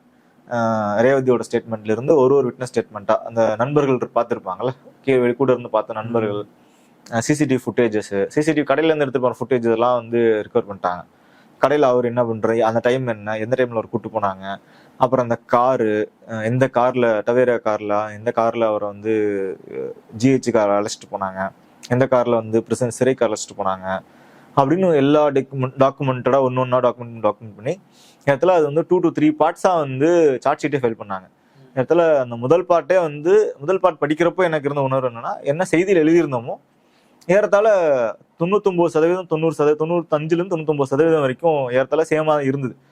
அதுக்கப்புறம் ஓகே, ஏன்னா அதுல நீங்க ரொம்ப கிராஸா இருந்தாதான் நம்மளுக்கு தெரியும் இது வந்து வேற திசையில போகுது அப்படின்றப்ப. ஏன்னா எழுதுறப்போ எல்லாம் பார்த்தவங்க சொல்றாங்க அப்படின்றப்போ அதுல இருந்து இது சார்ட் ஷீட் வேறுபடுதுன்றப்போ நம்மளுக்கு ஒரு ஐயம் ஏற்படலாம், ஓகே வேற டைரக்ஷன்ல போகுதோ அப்படின்னு. ஆனா அந்த சார்ட் ஷீட் ஃப்ரேம் பண்ணது எல்லாமே வந்து அந்த நம்ம என்ன கேட்டோமோ அந்த அந்த அதே டோன்ல தான் அந்த சார்ட் ஷீட்டுமே இருந்தது. அப்போ கொஞ்சம் நம்பிக்கை வந்தது. ஓகே, நீங்க எப்போ தூத்துக்குடி போனீங்களா? நீங்க போயிருக்கீங்க? தூத்துக்குடி வந்து அதுக்கப்புறம் பின்னாட்கள்ல போனேன். இந்த வழக்கு சம்பந்தமா ஜெயராஜ் பெனிக்ஸ் வழக்கு இவங்களுக்கா அவங்க வந்து அவங்க நண்பர், அவங்க இவரை மட்டும் பாத்திருக்கேன், கூட இருந்தவங்களை மட்டும். இவங்க ஃபேமிலியை வந்து மீட் பண்றதுக்கான வாய்ப்பு அதுக்கப்புறம் எனக்கு கிடைக்கல. ஆனா தொலைபேசியில வந்து பேசியிருந்திருக்கோம், அவங்களோட 3 பேர்கிட்ட பேசியிருக்கோம். அவங்க அம்மாட்ட பேசியிருக்கோம், அக்காங்கிட்ட பேசியிருக்கோம், அக்கா கணவர்கள்ட்ட, அக்கா ஹஸ்பண்ட்ஸ் இருப்பாங்க, அவங்ககிட்ட பேசியிருக்கோம். அப்புறம் நண்பர்கள் வந்து தொடர்ச்சியா வந்து இந்த வழக்கு சம்பந்தமான அப்டேட்ஸ் வந்து அனுப்பிட்டே இருப்பாங்க. ஒரு சில நாள் வந்து மிஸ்டா நானும் கேட்போம், டேட் ரெகுலர் அனுப்புவாங்க, இந்த டேட்ல வந்திருக்குண்ணா, இந்த டேட்ல வாய்தா வந்திருக்கு நீங்க இந்த. அதுக்கப்புறம் அவங்களுக்கு ஃபேமிலிக்கு அந்த நேரத்தில் தெரியாது என்ன நடந்தது, யார் எழுதுனான்னு. முடிஞ்ச ஒரு ரெண்டு மாசத்துக்கு அப்புறமே தான் தொடர்பு கொண்டாங்க, அவங்களா தொடர்பு கொண்டு பேசினாங்க. அப்போ பேசினப்ப நாங்க படிச்சோம், ரொம்ப உங்களோட தான் அந்த உதவியா இருந்ததுன்னு சொல்லி அவங்களோட மகளோட, அதாவது ஜெயராஜோட பெண்களோட கணவர், அவங்க 2 பேர் பேசினாங்க. ஒருவர் சென்னை, இன்னொருத்தர் எந்த ஊரும் தெரியல, அவங்க 2 பேரும் பேசினாங்க. அப்புறம் தொடர்ச்சியா அவங்க டச்லயே இருந்தாங்க. இவரு பென்னிக்ஸோட நண்பர்களும் வந்து டச்லயே தான் இருக்காங்க, வினோத்ல இருந்து ராஜ்குமார் எல்லாம். அவங்க எப்படி பார்த்தாங்க இந்த மொத்த சினாரியோவே? அவங்களுக்கு வந்து ஷாக்கிங் தான் நண்பர்களுக்கு. ஏன்னா எல்லாரும் அந்த டைம் வயசு எல்லாத்துக்கும் கம்மி, அவங்களுக்கு எல்லாத்துக்கும். என்ன வயசு இருக்கும்? எனக்கு வயசு நானும் அப்ப சின்ன பையன் தான், 6 வருஷத்துக்கு மட்டும். எனக்கு 25 வயசு தான். அவங்களுக்கு ஏறத்தாலும் அந்த மாதிரியான ஒரு ஏஜ் குரூப்ல தான் இருந்தாங்க. அப்ப எல்லாரும் வந்து பேச்சுலர்ஸ். அந்த இப்ப இந்த 6 ஆண்டுகள்ல வந்து அவங்க வாழ்க்கையிலும் நிறைய மாதிரி இருக்கலாம், திருமணமாகி குழந்தை அப்படின்னு இருந்திருக்கு. ஆனாலுமே இந்த வழக்கை வந்து அவங்க தொடர்ச்சியா ஃபாலோ பண்ணிட்டு இருந்தாங்க. ஒரு வாய்தா கூட அவங்க மிஸ் பண்ணவே இல்லை. இவங்க சைட்ல இருந்து ஒரு வாய்தாக்கும் நண்பர்கள் வந்து ஃபாலோ பண்ணி, நேர்ல ஒரு நண்பர்கள் போக வேண்டியது, வழக்கறிஞர் போனா போதும். ஆனா நண்பர்கள் ஃபாலோ பண்ணி அதை என்ன நடக்குது அப்படின்றத வந்து தொடர்ச்சி அப்டேட் பண்ணிட்டே தான் இருப்பாங்க. நம்ம கேட்காமலே வந்துட்டே இருக்கும். ஒரு சில நேரங்கள் அவங்க நம்மளுக்கு சொல்ற தாமதமான நம்ம கேட்டுருவோம். ஏன்னா நாள் குறிச்சிட்டே தான் இருப்போம், இந்த நாள் நடக்குது, இன்னைக்கு என்ன நடந்தது, இல்ல எவ்வளவு பேர் அக்யூஸ்ட் விசாரிச்சிருக்காங்க. சில நேரம் இடையில வந்து ஒரு 3 மாதத்துக்கு மேல வந்து அந்த கோர்ட்ல வந்து நீதிபதி இல்லை, அதனால அந்த வழக்கு விசாரிக்காமே இருந்துச்சு. 3 மாதங்கள், 6 மாதங்கள் நினைக்கிறேன் சரியான நினைவு. ஆனா ஒரு சில மாதங்கள் வந்து அந்த நீதிமன்றத்துல நீதிபதி இல்லாம இருந்தாங்க.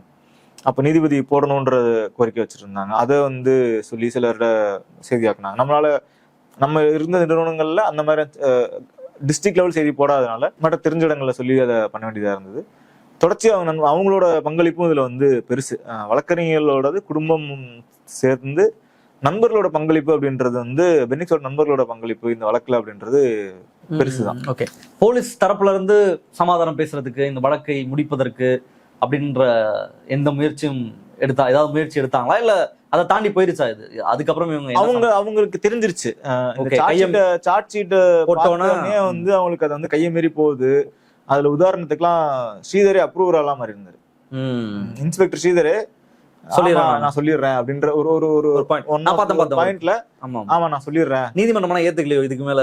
ஆமா, அது இதுக்கும் இப்ப நீங்க எல்லாமே தெரிஞ்சு போச்சு, இதுக்கப்புறம் நீங்க அப்ரூவரா என்ன பண்ண, நாங்களே எல்லாத்தையும் விசாரிச்சிட்டோம், விட்னஸ்ல இருந்து எல்லாத்தையும் நாங்களே விசாரிச்சிட்டோம், இதுக்கப்புறம் நீங்க அப்ரூவர் என்ன பண்ண. நீதிமன்றம் வந்து அவரோட இதை ஏத்துக்கல. அவரே வந்து நான் அப்ரூவரா மாறுறேன்னு சொல்லி எல்லாத்தையும் சொல்லிடுறேன், என்ன நடந்தது, நாங்க பண்ணது உண்மைதான் அப்படின்னு கன்ஃபஸிங் ரேஞ்சுக்குலாம் ஒரு பாயிண்ட்ல போனாங்க. ஒரே ஒரு 9 பேர்ல யாரோ ஒருத்தர் மட்டும்தான் வந்து லைட்டா ஒரு முறையோ 2 முறையோ வந்து இல்ல அப்படின்ற ஸ்டாண்ட்ல இருந்தாங்க. அதுக்கப்புறம் யாரும் பெருசா அதை வந்து டிஃபெண்ட் பண்ணிக்கல. இல்ல நாங்க பண்ணல, நாங்க வந்து நிரபராதிகள் அப்படின்ற கிளைம் வந்து 9 பேருமே வைக்கல. இதுல என்னன்னா, வழக்கமா இந்த மாதிரி இது நடக்கவே இல்லை அப்படின்னு இல்லவே இல்லைன்னு சொல்லுவாங்க. ஆனா அவங்களுக்கு அந்த மாதிரியான இந்த கேஸ் ரொம்ப டைட் ஆயிருச்சு ஆரம்பத்துல இருந்து. அவங்க சிபிஐ வசம் போனது அப்படின்றது அதுலதான் லாக் ஆனாங்களா இல்ல அதுக்கு முன்னாடியே? இப்ப என்னன்னா சிபிஐ வசம் போனனால லாக் ஆனாங்களா அப்படின்றது இல்ல. அந்த வழக்கோட தன்மையே வந்து முற்று பெற்றதுக்கு பிறகு தான் சிபிஐ பக்கம் கை வசம் போகுது. ஒருவேளை வந்து சம்பவம் நடந்தோடனே சிபிஐ தான் முதல் எஃப்ஐஆர் போட்டோம் நம்ம தெரிஞ்சிருக்கோம். அவங்க வந்து அவங்களோட திறன் என்ன, அவங்க எவ்வளவு தூரம் வந்து எவிடன்ஸ் கலெக்ட் பண்றாங்க, எவ்வளவு தூரம் வந்து இந்த கேஸ் ரைட்டன் எழுதுறாங்க அப்படின்னு நம்ம தெரிஞ்சிருந்திருக்கோம். இந்த கேஸ் முதல் எஃப்ஐஆர் போடுற தமிழ்நாடு போலீஸ், குற்றவாளிகள் இப்ப இருக்க குற்றவாளிகளை கைது பண்றது தமிழ்நாடு போலீஸ், அந்த சிசிடிவி ஃபுட்டேஜ்ல இருந்து தேவையான ஆதாரங்களை திரட்டுறது தமிழ்நாடு போலீஸ். அந்த கோப்புகள்லாம் அப்படியே போகுது. அதை வந்து நீங்க டாக்குமெண்ட் பண்ணணும். அது இப்போ 10 பேர் வந்து குற்றவாளி இது விட்னஸ் அப்படின்னு சொல்லியிருக்காங்கன்னா விட்னஸ் ஸ்டேட்மெண்ட் வாங்கணுமா, விட்னஸ் ஸ்டேட்மெண்ட்லாம் வாங்கியிருக்காங்க.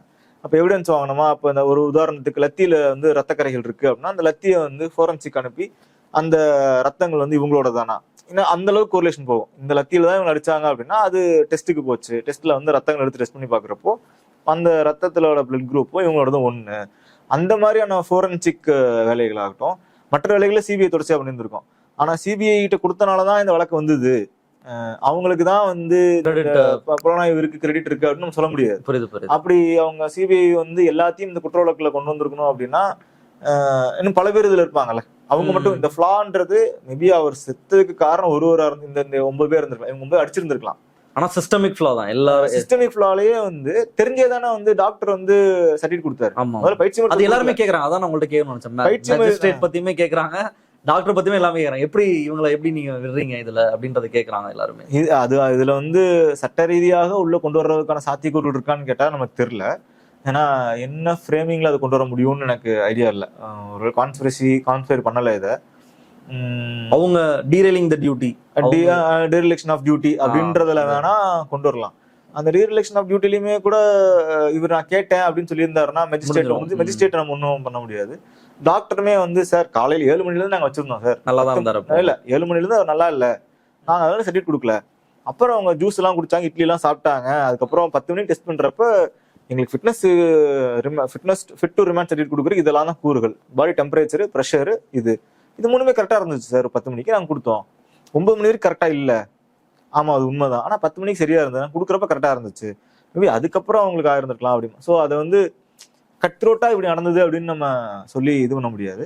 இன்னொன்னு சிபிஐ வசம் போனனால இது வந்து நடந்துச்சு, சிபிஐ போனனால இது வந்து சிபிஐ வந்து திறம்பட இதை வழக்கு விசாரிச்சு வந்து நீதி வாங்கி கொடுத்துட்டாங்க அப்படிலாம் சொல்ல முடியாது. டிஎஸ்பி விஷ்ணுபிரியா வழக்குல வந்து கேஸை க்ளோஸ் பண்ணிட்டு போனாங்க. அவங்க தான் ஒண்ணுமே நடக்கல அப்படின்னு சொல்லிட்டு போனாங்க. டிஎஸ்பி கோகுல்ராஜ் கொலை வழக்குல அந்த வழக்கை விசாரிச்ச டிஎஸ்பி அவங்க இதுல வந்து கோகுல்ராஜே வந்து சொல்றாப்புல அவங்களுக்கு அழுத்தம் இருந்துன்னு சொல்றாப்புல. டிஎஸ்பி விஷ்ணுபிரியாவோட தற்கொலை கடிதங்கள் இருக்கு, அவங்க அப்பா குற்றம் சாட்டுறாரு. டிஎஸ்பி விஷ்ணுபிரியாவோட தோழியான ஒரு காவல்துறை அதிகாரி அவங்களும் டிபார்ட்மெண்ட்ல இருக்காங்க, அவங்களும் சாட்சியா வந்து இந்த ஒரு காவல்துறை அதிகாரியாலதான் அப்படி நடந்தது அப்படின்னு சொல்லி அவங்களும் சொல்றாங்க. அவங்க தான் வந்து சிபிஐ விசாரணை வந்து கேட்டாங்க, சிபிஐ விசாரணை நடந்தது. அந்த சிபிஐ விசாரணையில அவங்க க்ளோஷர் ரிப்போர்ட் கொடுத்து அப்பெல்லாம் ஒன்றும் நடக்கல அப்படின்னு சொல்லிட்டு போயிட்டாங்க. ஸோ சிபிஐயோடது அவ்வளோ. வழக்குல யுவராஜை தண்டிச்சது ஆல்மோஸ்ட் தமிழ்நாடுக்குள்ள இருக்கிற வழக்கறிஞர்கள். ஆமா, இங்க அது போராட்டம் தமிழ்நாடு. ஏன்னா வந்து அந்த பெண்மணியே வந்து பிறல் சாட்சியா மாறுறாங்க. பிறல் சாட்சியா மாறின கோர்ட் வந்து சொல்லுது நீ பிறல் சாட்சியா மாறும் தண்டனை கொடுப்பேன் அப்படின்னு. இல்லைங்க தெரியவே தெரியாதுன்னு சொன்னாங்க. எனக்கு அப்போ சொன்னாங்க, கோர்ட் இது சொன்னதுக்கு அப்புறமேலும் இல்ல நீங்க தண்டனை கூட கொடுத்துருங்க, அப்போ எனக்கு தெரியாதுங்க அப்படின்றாங்க. ஸோ அந்த வழக்குல வந்து நீதித்துறை தான் வந்து செவனே செயல்பட்டு அங்க நீதி வழங்கினாங்க அந்த கோகுல்ராஜ் கொலை வழக்குல. இங்க விஷ்ணுபிரியா கொலை வழக்குல வந்து சிபிஐ தான் விசாரிச்சது. சிபிஐ விசாரிச்சு க்ளோஷர் ரிப்போர்ட் போட்டாங்க. விஷ்ணுபிரியாவோட அப்பா வந்து திரும்பவும் போடுறாரு, எனக்கு ரீஇன்வெஸ்டிகேஷன் வேணும் அப்படின்னு கேட்கறாப்புல. ரீஇன்வெஸ்டிகேஷன் அதுல ஒரு டேர்ம் சொல்றாங்க, ரீஇன்வெஸ்டிகேஷன்னா ஒரு ஃபர்தர் இன்வெஸ்டிகேஷன் 2 இருக்கு. அப்ப ரீஇன்வெஸ்டிகேஷன்னா நீங்க முதல்ல அது கொடுக்க முடியாது அப்படின்னு நினைக்கிறேன். நீதிமன்ற அந்த சிபிஐ ஜட்ஜ் வந்து அந்த இதை கொடுக்க முடியாது.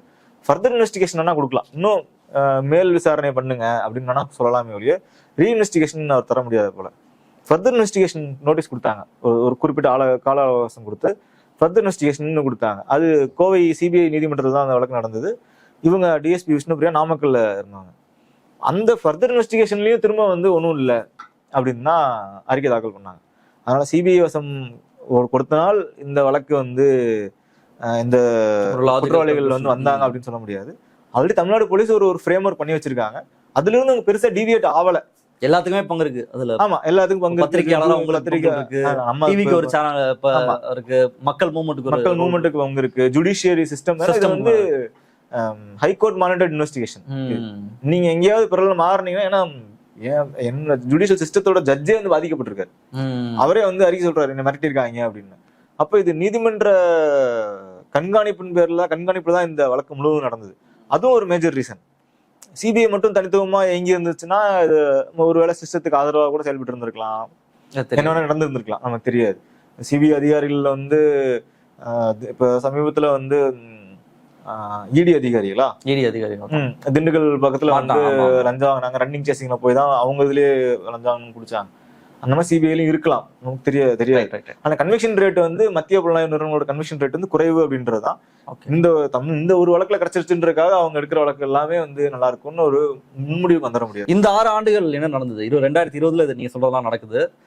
தண்டனை அப்படின்றது இப்பதான் அறிவிச்சிருக்காங்க, மரண தண்டனை கொடுக்கணும் அப்படின்ற உச்சபட்ச தண்டனை வந்து நீதிமன்றம் கொடுத்திருக்கு. இந்த 6 ஆண்டுகள்ல அவங்க தரப்புல இருந்து எதுவுமே நடக்கலையா இதை சரி பண்றதுக்கு, அல்லது நீதிமன்றத்துல ஃபைட் அப்படின்றது என்ன நடந்துச்சு போலீஸ் தரப்புல இருந்து? அவங்க தரப்புல அவங்க வந்து தொடர்ச்சியா வந்து பெயில் பெட்டிஷன் போட்டே இருந்தாங்க.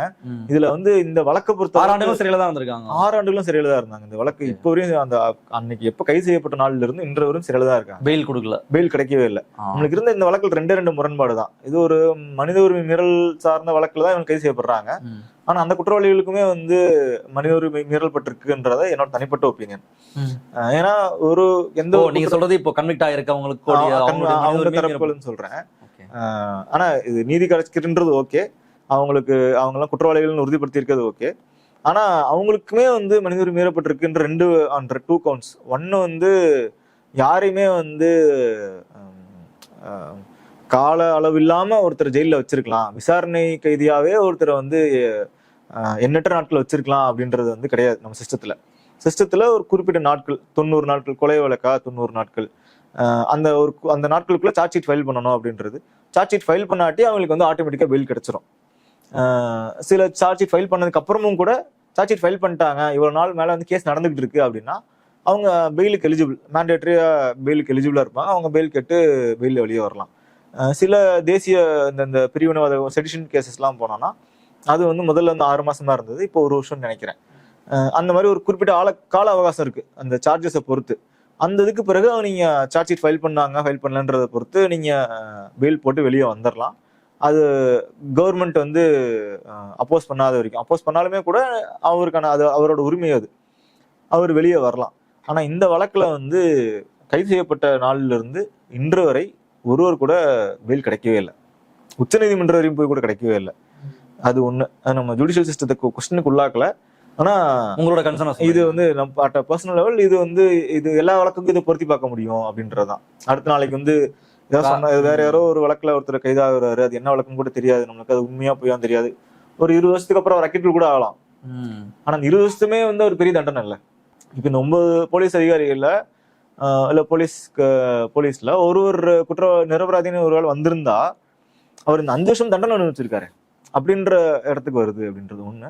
2வது eye for an eye or tit for tat அப்படின்றது வந்து ஒரு கொலைக்கு கொலை வந்து சரியா வராதுல்ல. உங்களுக்கு இந்த மரண தண்டனைன்றதுல மரண தண்டனை உடன்பாடு கிடையாது. ஏன்னா இப்ப அது என்ன ஆயிருது அப்படின்னா அது கவுண்டர் எஃபெக்ட் கொடுக்குது. ஒருவேளை என்ன நடக்குன்னா இப்போ கொலை பண்றவன கொலை பண்ணா தப்பு இல்லை அப்படின்ற டோன் வந்ததுன்னா அது வந்து எக்ஸ்ட்ரா ஜுடிஷியல் ஆக்டிவிட்டிஸ்க்கும் சரியா வந்துருது. இப்போ இங்க ஜெயராஜ் பினிக்ஸ்க்கு நம்ம பேசுற நியாயம், ஒருவேளை ஒரு கொலை குற்றத்துக்காக கைது செய்யப்பட்ட ஒரு நபர் காவல் நிலையத்தில் வச்சு அடிச்சு அவர் இறந்திருந்தாருன்னா அது சரின்னு சமூகம் ஏத்துட்டு போயிடும். இந்த அப்ரூவருமே வந்திருக்காது. ஆக்சுவலா அது சாதாரண ஒரு ஆளுனால இந்த அப்ரூவரே இதெல்லாம் இருக்குல்ல. அப்ப அடுத்த நாளைக்கு வந்து ஒரு ஒரு ஒரு ஒரு 10 கொலை வழக்குகள் சேர்ந்த ஒரு என்கவுண்டர் பண்றத வந்து பண்றாங்க, என்கவுண்டர் நார்மலைஸ் பண்ணிடுவாங்க. ஆமா கரெக்ட் தான், சொல்றது கரெக்ட் தான், ஸ்டேஷன் வந்து அடிச்சது கரெக்ட் தான், காலை உடைச்சது கரெக்ட் தான் அப்படின்னு வந்துடும். இங்க காலை உடைச்சதுதான் ஆகாஷ் மரணத்துக்கு காரணம், இங்க ஸ்டேஷன் வச்சு அடிச்சதுதான் ஜெயராஜ் பினிக்ஸ் மரணத்துக்கு காரணம். அப்போ இதெல்லாம் வந்து இவங்கெல்லாம் வந்து இப்போ ஆகாஷ் மேல என்ன குற்றச்சாட்டுன்னு நமக்கு தெரியல. இங்க இவர் மேல குற்றச்சாட்டே இல்ல, கடை திறந்து வச்சதுக்காக அடிப்பாங்க அப்படின்றதான். இப்போ ஒருவேளை ஒரு பேச்சுக்கு நீதிமன்றத்திலுமே சொல்லியிருக்காங்க இந்த குற்ற வழக்கு எதுவுமே இல்லாத கண்ணியமாக வாழ்ந்து வந்தவங்களுக்கு தான் இங்க மனித உரிமை இருக்கா, அந்த கேள்வி எல்லாம் வந்து எழுது. இந்த அதை நம்ம ஆதரிக்கிறோம் அப்படின்னா அப்போ மனித உரிமை யாருக்கு? மனிதர்கள் எல்லாத்துக்கும் தானே, மனிதர்கள் இருந்து உயிருள்ள ஜீவன் அனைவருக்கும் மனித உரிமை தான், அதுதான் உரிமை தான் அது. அதுல வந்து உயிர் வாழ்றதுக்கான உரிமை இருக்கு.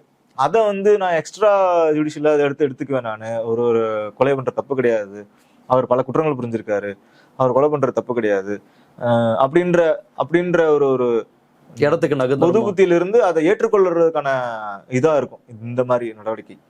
அப்ப ஆமா, ஒரு பெரிய சென்சேஷனல் கிரைம் நடக்குதுன்னு வச்சுக்கோங்களேன். அந்த சென்சேஷன் கிரைமை வந்து பொது வழியில வந்து என்கவுண்டர் பண்ணாலோ அல்லது காவல் நிலையத்தை வச்சு அடிச்சு கொலை பண்ணிட்டாங்கனாலோ பொதுமக்கள் வந்து அதை வந்து ஏத்துக்குவாங்க. ஆமா, அவன் இவ்வளவு பெரிய இது பண்ணியிருந்திருக்கான் அப்படின்னு. ஏன்னா ஏங்க பண்ணக்கூடாது, நீதிமன்றமே உனக்கு கோர்ட்ல பண்ணாலும் என்ன பண்ணும், 6 வருஷம் கழிச்சு உனக்கு வந்து தண்டனை கொடுப்பாங்க, காவல்துறையை உடனே கொடுத்துருக்காங்கல்ல அப்படின்ற அது நார்மலைஸ் பண்ணி அதை ஏற்றுக்கொள்ளக்கூடிய இடத்துக்கு தள்ளுவாங்க. அதனால இது 2 மட்டும்தான் நம்மளுக்கு வந்து இந்த சிஸ்டத்துல வந்து இந்த ஒட்டுமொத்த வழக்கிலையும் நமக்கு மாறுபட்ட கருத்து இருக்கிறது. இந்த 6 ஆண்டுகள் அவங்க தரப்புல இருந்து பெயிலுக்கு முயற்சி பண்ணாங்க, அப்ரூவரா மாறினாங்க, இதெல்லாமே நடந்திருக்கு. ஆனா எதுவுமே வந்து நீதிமன்றங்கள் ஏற்றுக்கொள்ளல. மாறாக ஒன்னே ஒண்ணு வந்து ஜெயராஜ் பெனிக்ஸ் குடும்பத்தினர் வந்து வருந்தினது என்னன்னா, 2 தந்தை மகன் 2 பேரும் நாங்க இழந்துட்டு வந்து இங்க ஒரு வாய்தாக்கும் வர்றோம், கேஸுக்கு வர்றோம், விட்னஸுக்கு வர்றோம், எல்லாத்துக்கும் வர்றோம், நாங்க இன்னும் கஷ்டப்பட்டு தான் இருக்கோம். அவங்க சிறையில் இருந்தாலுமே கூட அவங்க வந்து மாறல கொஞ்சம் கூட. அவங்க வந்து ஒரு முறையும் வந்து சிறைக்கு வந்துட்டு போறப்போ, கோர்ட்டுக்கு வந்துட்டு போறப்போ அல்லது நீங்க சொல்றது இந்த காவல்துறையினருடைய குடும்பத்தினர் ஜெயராஜ் பெனிக்ஸன் குடும்பத்தினர் வந்து கஷ்டத்துல இருக்காங்க. இந்த மாதிரி தந்தை மகன் இழந்துட்டு நாங்க வந்து போயிட்டாங்க, ஃபேமிலியோட போயிட்டாங்க அப்படின்றது, அப்பா இல்ல அண்ணன் இல்லைன்னு நாங்க வருத்தத்துல இருக்கோம். ஆனா இவங்க வந்து கைது செய்யப்பட்டு சிறையில் இருந்தா கூட காவல்துறையினர் ஒரு முறையும் வரும் பொழுது அவங்க வந்து எங்களை பார்த்து எள்ளி நகையாடுறது, பாதிக்கப்பட்ட குடும்பத்தை பார்த்து எள்ளி நகையாடுறது, ஒரு மாதிரி கேலி கிண்டல் பண்றது. அவங்க வந்து அவங்க குடும்பத்தோட வந்து சந்தோஷமா இருக்காங்க, கல்யாணம் பண்ணியிருக்காங்க, அவங்க குழந்தையோட அந்த கோர்ட்டுக்கு வந்துட்டு போற டைம் இருக்கும்ல ஒரு குறிப்பிட்ட நேரம். அப்ப அது வந்து எங்களுக்கு வந்து ஹர்ட்டிங்கா இருக்கு. ஒரு குற்றம் செஞ்சவங்க வந்து எந்த ஒரு குற்றவுணர்ச்சியும் இல்லாம சந்தோஷமா இருக்காங்க. நாங்க எதுவுமே பண்ணாம 2 பேரும் நாங்க பறி கொடுத்துட்டு நாங்க இங்க நித்தம் வந்துட்டு இருக்கோம். எங்களுக்கு இந்த 6 ஆண்டு காலம்ன்றதே ரொம்ப பெரிய நாள் மாதிரி, ரொம்ப நீண்ட காலம் மாதிரி எங்களுக்கு இருக்கு அப்படின்னு அவங்க குடும்பம் வந்து கடைசியா பேசின வரைக்கும் ஃபீல் பண்ணிட்டு இருந்தாங்க. இப்போ இந்த வழக்கமா இந்த போலீஸ் கைது பண்ணா அவங்களுக்கான கண்டிஷன்ஸ் அப்படின்றது சிறையில வந்து சிறப்பா இருக்கும். அவங்கள வந்து அந்த போலீஸ் அதே அதிகாரத்தோட தான் அவங்க உள்ளே இருப்பாங்கன்ற மாதிரிலாம் சொல்லுவாங்க. அந்த மாதிரி ஏதாவது தகவல்லாம் இந்த வழக்குல அப்படி எனக்கு தெரிஞ்ச வரைக்கும் இல்ல. மேபி அந்த ஊர் இது வந்து சிறையை பொறுத்த அளவுக்கு என்னன்னா, தமிழ்நாடு இப்ப எங்க ரிமாண்ட் ஆயிருந்தாங்க ஒரு நாள், எந்த சிறையில? பாளையங்கோட்டைன்னு நினைக்கிறேன். எனக்கு எக்ஸாக்டா எந்த சிறை ஞாபகம் இல்ல. ஆனா என்னன்னா, தமிழ்நாட்டை பொறுத்த அளவுக்கு சிறை வந்து இந்த சிறை இப்படிதான் இருக்கும்னு சொல்ல முடியாது. உதாரணத்துக்கு புழல் சிறையோட தன்மை வேற, பாளையங்கோட்டை சிறையோட தன்மை வேற, இருக்கும். அந்தந்த ஊருக்கு ஏத்த மாதிரியான அந்தந்த இதுக்கு அங்க வர சூப்பரண்டுக்கு ஏத்த மாதிரியான சூழல் மாதிரி இருக்கும். அங்க வர்ற கிரைம்ஸுக்கு வித்தியாசம் இருக்கும். கோவை சிறை ஒரு மாதிரி இருக்கும். அந்த மாதிரி அந்த தன்மை மாறுபடும். இப்ப இவங்க தென் மாவட்டங்கள் இருக்காங்க. அதுல பெரும்பாலானோரும் வந்து இந்த சமூகத்தால் சொல்லப்படுகிற ஒரு படிநிலைகள்ல ஒரு மேல்தட்டு சமூகமா இருக்காங்க பெரும்பாலானோர் அந்த வழக்குல இங்க ஜெயராஜ் பெனிக்ஸ்ல இருக்க காவல்துறையினர் எல்லாரும். அதனால உள்ள என்ன இருக்குன்ற எக்ஸாக்டா தெரியல எப்படி இருக்காங்கன்றது. ரைட். இப்போ ரேவதி அப்படின்ற கான்செப்ட்ல சொல்லியிருந்தீங்க, அவங்க வந்து ஒரு முக்கியமான எவிடன்ஸா இருந்தாங்கன்னு சொல்லிட்டு. அந்த மாதிரி வேற யாராவது இருந்தாங்க? நான் நர்ஸ் ஒருத்தங்களை பார்த்தேன், ஒரு நர்ஸ் அஞ்சம்மான்னு நினைக்கிறேன் அவங்க பேரு. அவங்க ஒரு முக்கியமான சாட்சியமா இருந்தாங்க. இப்படி கொஞ்சம் ஒரு இந்த வழக்கினுடைய போக்கை மாற்றிய நிறைய பேர் இருந்தாங்கன்ற மாதிரி இந்த மாதிரி தனித்தனியான நபர்கள்லாம் பார்த்தேன். அப்படி யாராவது இருந்தாங்க? போக்கை மாத்தினாங்கன்னு சொல்ல முடியாது. இந்த வழக்கு ஆல்ரெடி செட்டில்டு. வரும் பொழுதே வந்து உங்களுக்கு இப்படி நடந்ததுன்னு சொல்லி கணக்கச்சிதமா வந்து உட்காந்துருச்சு. அதுல வந்து ஆடட் தான் இந்த டிரைவர் ஆகட்டும், அந்த வாகன ஓட்டுன டிரைவர் இருக்கலாம், டவேரா வண்டி பிரைவேட் வண்டி ஓட்டுனார்ல அந்த டிரைவரா இருக்கலாம், நர்ஸ் இருந்திருப்பாங்க, ஸ்டேஷன்ல இருந்த கிளீனர்ஸ், அப்புறம் நண்பர்கள் எவ்வளவு இருந்திருக்கும் சாட்சி எண்ணிக்கை வந்து அது எண்ணிட்டே இருந்து. ஏன்னா ஃபர்ஸ்ட் சார்ஜ் ஷீட்ல ஒன்று போடுறாங்க, செகண்ட்ல ஒன்று போடுறாங்க, தேர்ட் ஒன்று போட்டாங்கன்னு நினைக்கிறேன், சின்ன பாட்டு ஒன்று போட்டாங்கன்னு நினைக்கிறேன். ஸோ இவ்வளவு சாட்சியங்கள் வருது. சிலர் வந்து அப்பியர் ஆகாம சிலர் விட்ரா பண்ணிட்டு இருக்காங்க, சிலர்லாம் கண்டினியூஸா இருந்து சாட்சியங்கள் கொடுத்துருந்துருக்காங்க. இன்னும் ஃபுல் ஜட்ஜ்மெண்ட் காப்பி கைக்கு வரல, அதுக்காக வெயிட் பண்ணிட்டு இருக்கேன் நானு. ஸோ தனியா ஒரு நபரோடது வழக்கினுடைய போக்கையெல்லாம் அப்படி மாத்தல. அப்படி ஒண்ணு நம்ம வந்து சொல்லி எல்லா இங்க அதான் அதுல இருக்கு, எல்லாத்தோட பங்கும் இருக்கு. ஏன்னா டிஃப்ரெண்ட் லொகேஷன் நடக்குது உங்களுக்கு. போலீஸ் ஸ்டேஷன்ல நடக்குது, ஜிஹெச்ல ஒன்று இருக்கு, டிராவல் இருக்கு, சிறை இருக்கு. அப்ப சிறையில என்ன நடந்தது அப்படின்றது சிறையில இருக்கவங்கள்ட்ட பேசியிருப்பாங்க. சிறையில ஜெயிலர் அவர் உள்ள வர்றப்ப அவரு சொல்லணும், இல்லைங்க உள்ள வர்றப்ப இந்த காயத்தோட தான் வந்தாருன்னு அவரு ஆமான்னு சொல்லணும். இல்லைங்க உள்ள வர்றப்ப காயம் இல்லை அப்படின்னு சொன்னாருன்னா அப்ப போலீஸ் அடிக்கலன்றது அங்கேயே முடிஞ்சு போயிடும். அப்போ அவரோடதும் அங்கே முக்கியமாகுது, ஹாஸ்பிட்டல் இருக்கவங்களோட முக்கியமாகுது, ஸ்டேஷன்ல இருக்க ரேவதி முக்கியமாகறாங்க, பாரதிதாசனோட அறிக்கை அதில் ஒரு ஆடட் பாயிண்ட் ஆகுது, சிசிடிவி ஃபுட்டேஜஸ் வேணும், அப்புறம் ஃபோரன்சிக் அப்சர்வேஷன் வேணும். இப்படி எல்லாமே கலந்து எல்லாத்தோட சிறு சிறு பங்கும் சேர்ந்து தான் இது வந்து இந்த வழக்கு வலுப்பெற்று இருக்கு. ஒருத்தரோட வந்து ஆல்ரெடி சொல்லிட்டு அது வந்து ஒரு ஆரம்பத்திலேயே அவங்க முதல் வாட்டி சாட்சியம் கொடுக்குறப்பே அவங்க மாத்திருந்தாங்கன்னா கஷ்டம். இது இளவரசனுக்கும் நடந்தது. இளவரசனுக்கு வந்து கோர்ட்ல வந்து சொல்லுவாங்க, எனக்கு தெரியாது அப்படின்னு சொல்லுவாங்க, நான் கல்யாணம் பண்ணல, எனக்கு யாருன்னே தெரியாது வந்து கோர்ட்ல சொல்லுவாங்க. இளவரசன் மரணத்துக்கு முன்னாடி கோர்ட்ல வந்து சொல்லுவாங்க. அந்த அப்ப 2012-11 நினைக்கிறேன், எனக்கு அந்த இமேஜ் இன்னும் ஞாபகம் இருக்கு. ரெண்டு பேரும் நீதிமன்றத்துல வெளியே வர்றப்போ இந்த பக்கம் இளவரசன் இருக்கணும், இந்த பக்கம் அந்த அந்த இமேஜ் இன்னும் ஞாபகம் இருக்கு. கோர்ட்ல வந்து சொல்லிட்டு போவாங்க. ஆனா என்னன்னா அந்த சம்பவம் நடக்கிறதுக்கு முன்னாடி அவங்க வந்து கல்யாணம் பண்ணி வாழ்ந்திருக்காங்க. 6 மாதத்துல 8 மாத காலம் ஒரே வீட்டுல வாழ்ந்திருக்காங்க. அதுக்கு பிறகு அவங்க வந்து எனக்கு யாருன்னே தெரியாதுன்னு சொல்லிட்டு போவாங்க. அது அந்த அந்த மாதிரியான தெரியும் இது எப்படி போக்கே மாற்றுது அப்படின்றது. அந்த மாதிரியான இது இங்க இல்ல.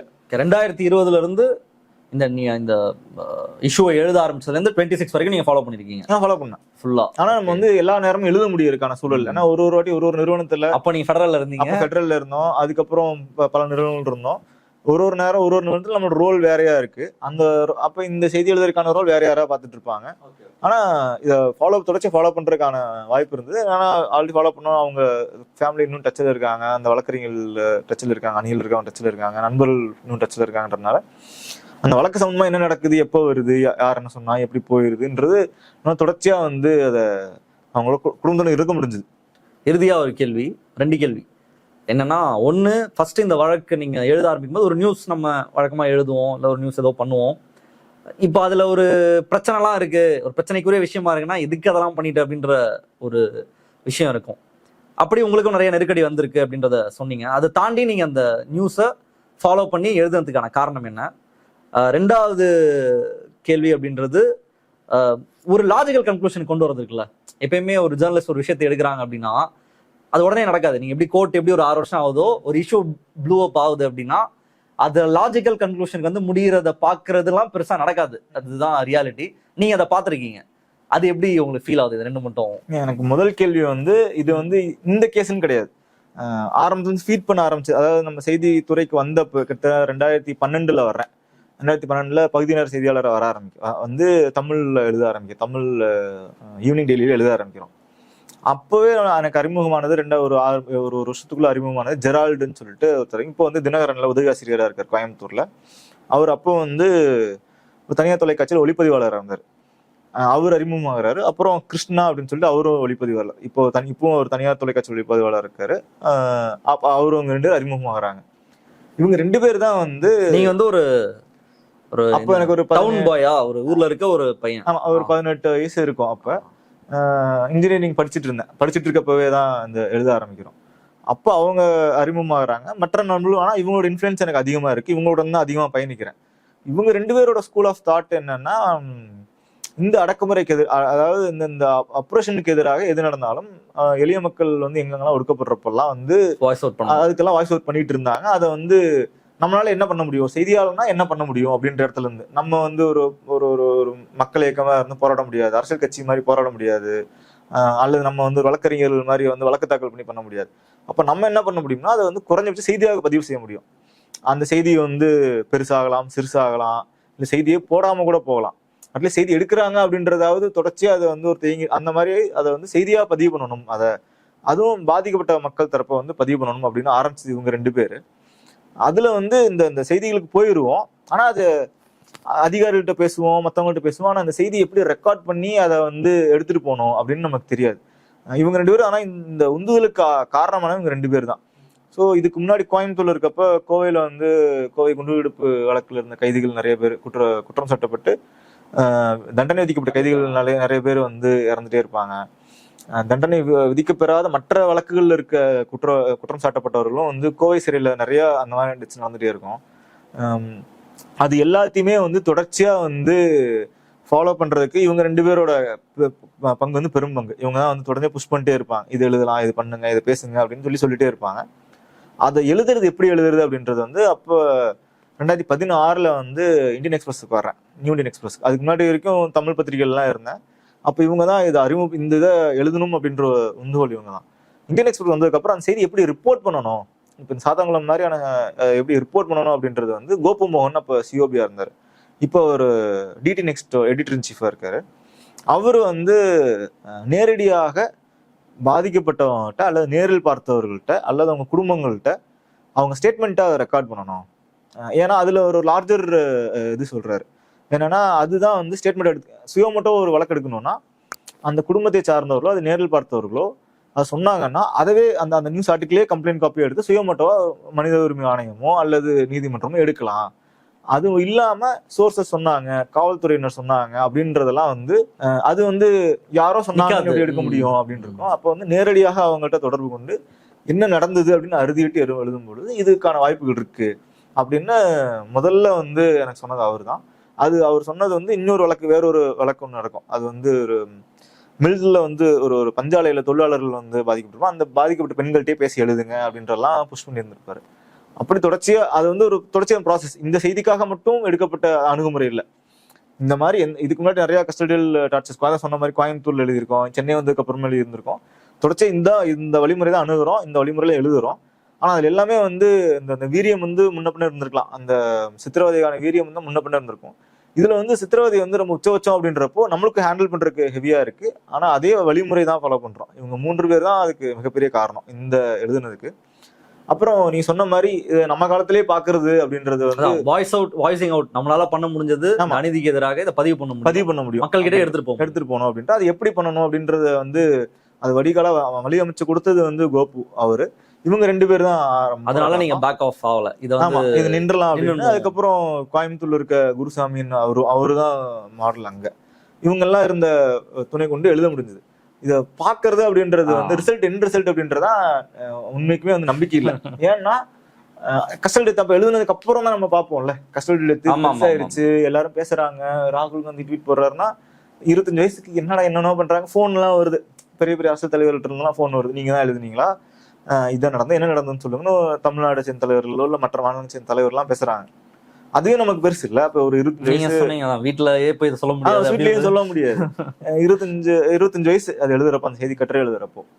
அதற்கு பிறகு வந்து இது பாக்குறப்போ நம்ம ஒரு அந்த வெளியே வர்றதுக்கே ரொம்ப நாள் எடுத்தது. வெளியே வந்துதான் அந்த நம்ம பார்க்க முடியும் என்ன நடந்ததுன்றது. அப்படி பாக்குறப்போ இது வரைக்கும் கஸ்டோடியல் டெத் நடந்ததில்ல, அல்லது நிறைய நடந்திருக்கு. அது போலீஸ்காரங்கலாம் பண்ணாங்க அறுதிட்டு அவங்க மேல வழக்கு பதிவு செய்யப்பட்டு வழக்கு நடந்து வருவோம்ல. அப்படி நடந்ததே வந்து ஒரு கடந்த 30-32 ஆண்டுகள்ல ஏறத்தால ஒரு 6-8 கேஸ் சொல்லிடலாம், அவ்வளவுதான் நடந்திருக்கு. வாச்சாத்தி வழக்கு, ராஜாக்கன் வழக்கு, வின்சென்ட்னு ஒருத்தர், இப்படி மொத்தமா ஒரு 6-8 வழக்குகள் தான் நம்மளால வந்து சொல்லவே முடியும். அந்த வழக்குகள்ல இருக்கிறதுலயே ரொம்ப வேகமா வந்த ஆர்டர்னா 9 வருஷங்கள் தான். மற்ற எல்லாமே 9, 12, 15, 20. வாச்சாத்தி வழக்கெல்லாம் வந்து 25 வருஷம், கீழமை நீதிமன்றத்துல 25 வருஷம், அதுக்கப்புறம் சில வருஷங்களுக்கு அடுத்து தான் உச்ச நீதிமன்றம் வரையும் போய் அது உறுதி செய்யப்பட்டுச்சு. ஸோ அப்படி இருக்கப்போ இந்த வந்து 6 வருஷத்துல நடந்தது அப்படின்றது உள்ளபடியே மகிழ்ச்சி. இது அவங்க இப்போ சுப்ரீம் கோர்ட் போறாங்க, அதெல்லாம் போய் ஃபைட் பண்ணி இந்த பிரேக்லாம் பண்றதுக்கான ஸ்கோப்லாம் இருக்கா இல்ல? அது இன்னும் ஜட்ஜ்மெண்ட் காப்பி இன்னும் பார்க்கல. சார்ஜ் ஷீட் நான் பார்த்த அவங்க ஃபைல் பண்ண அந்த 2-3 வருடங்கள் ஃபைல் பண்ணப்போ ஒரு பகுதியாக தனித்தனியாக படிச்சப்போ என் அப்சர்வேஷன் என்னன்னா, அவ்வளோ எளிமையாக உடைக்கிறதுக்கான ஸ்கோப் இல்லை. ஒன்று உடைச்சா, ஒரு நாட்டை உடைச்சா எல்லாமே உடஞ்சிடும் அப்படின்ற மாதிரியான லூப்போல் எங்கேயும் விட்டு வைக்கல. இன்னொன்று இவங்க உச்சபட்சமாக டபுள் ஹேங்கிங் அப்படின்றப்போ 2 வழக்குக்கு ஒருத்தருக்கு ஒரு மரண தண்டனை அப்படி வச்சிருக்கப்போ அது உயர்நீதிமன்றம் உச்சநீதிமன்றம் வரைக்கும் வாய்ப்பு இருக்கு. உச்சநீதிமன்றம் கடந்த தெரிஞ்சு 20 வருடங்களாக எந்த மரண தண்டனையும் வந்து உறுதிப்படுத்தலை. அப்படி இருக்கப்போ இதை உறுதிப்படுத்துவாங்களான்னு தெரியல.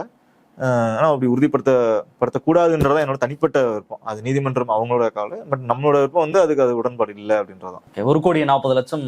ஆமா, அது வந்து தனித்தனியா உதாரணம் ஸ்ரீதர் வந்து 15 லட்சம், இன்னொரு ஒரு ஆய்வாளர் உதவி ஆய்வாளர் ஒரு குறிப்பிட்ட தொகைன்னு சொல்லி போட்டு மொத்தம் 9 பேருக்கு 1,40,00,000 வருது நிவாரண தொகை.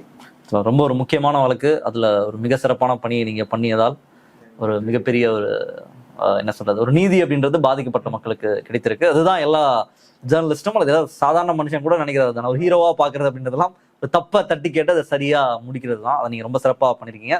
உங்களுடைய பணி சிறக்க வாழ்த்துக்கள். இன்றைய தினம் நிகழ்ச்சியில் கலந்துட்டு இந்த சாத்தான்குளம் வழக்கு தொடர்பாக முழுமையாக உங்களுடைய தகவலை தெரிவித்தமைக்கு ரொம்ப ரொம்ப நன்றி. நன்றி பாஸ்கர். நிறைய விஷயங்கள் பேசியிருக்கோம். உங்களுடைய கருத்துக்கள் என்ன அப்படின்னு நிச்சயமா கமெண்ட்ல போடுங்க. மற்ற நிகழ்ச்சியை சந்திப்போம். நன்றி, வணக்கம்.